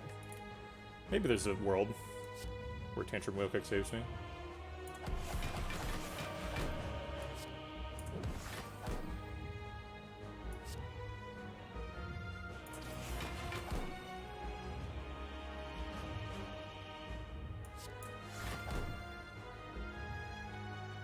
Yeah, I'm afraid Wallop just isn't quite enough here. We tried our best. We almost got there. We died. 18 off, just because we couldn't get the damage caps lined up. So close. I bet there was definitely a path to winning that fight. We must have missed 18 damage somewhere. Super close one. Rats. Yeah, counts as a win because we killed the Act 3 bosses, so that's something. Let's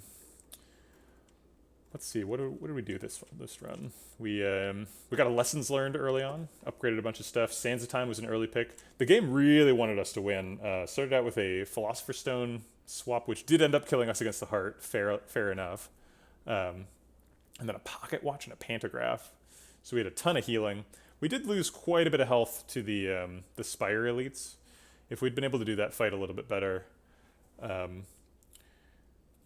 maybe we could have beaten the heart. We had a big gap turn on turn 2, so they ended up hitting us for like 40 damage, and that's more than Pantograph can heal.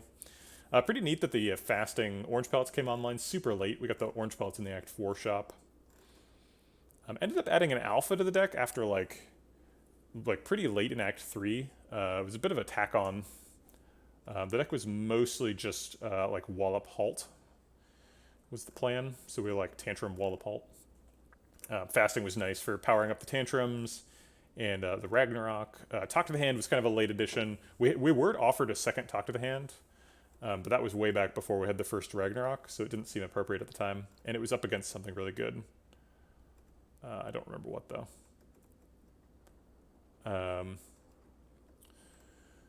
Yeah, what else to say about this? We did have Mummified Hand orange pellets. If we'd known we were doing that, we would have picked like a Devaform at the end of Act 1, been a totally different deck. A little bit strange. We ended up losing our Vigilance to a Falling event, like around here, right after the beginning of Act 2. And so we kind of like desperation picked Fear No Evil and Inner Peace. The Fear No Evil was good. The Inner Peace was a little bit weak. I think maybe we could have skipped that one. There was a couple times when we got trapped in Wrath, though, so having extra columns was seemed necessary. I almost picked a third column until there was another Inner Peace offered. But yeah, like Lessons Learned did a tremendous amount of work. Pocket Watch is a ridiculous card. We also got a Vault. This deck had it all. But couldn't quite make it work against the heart.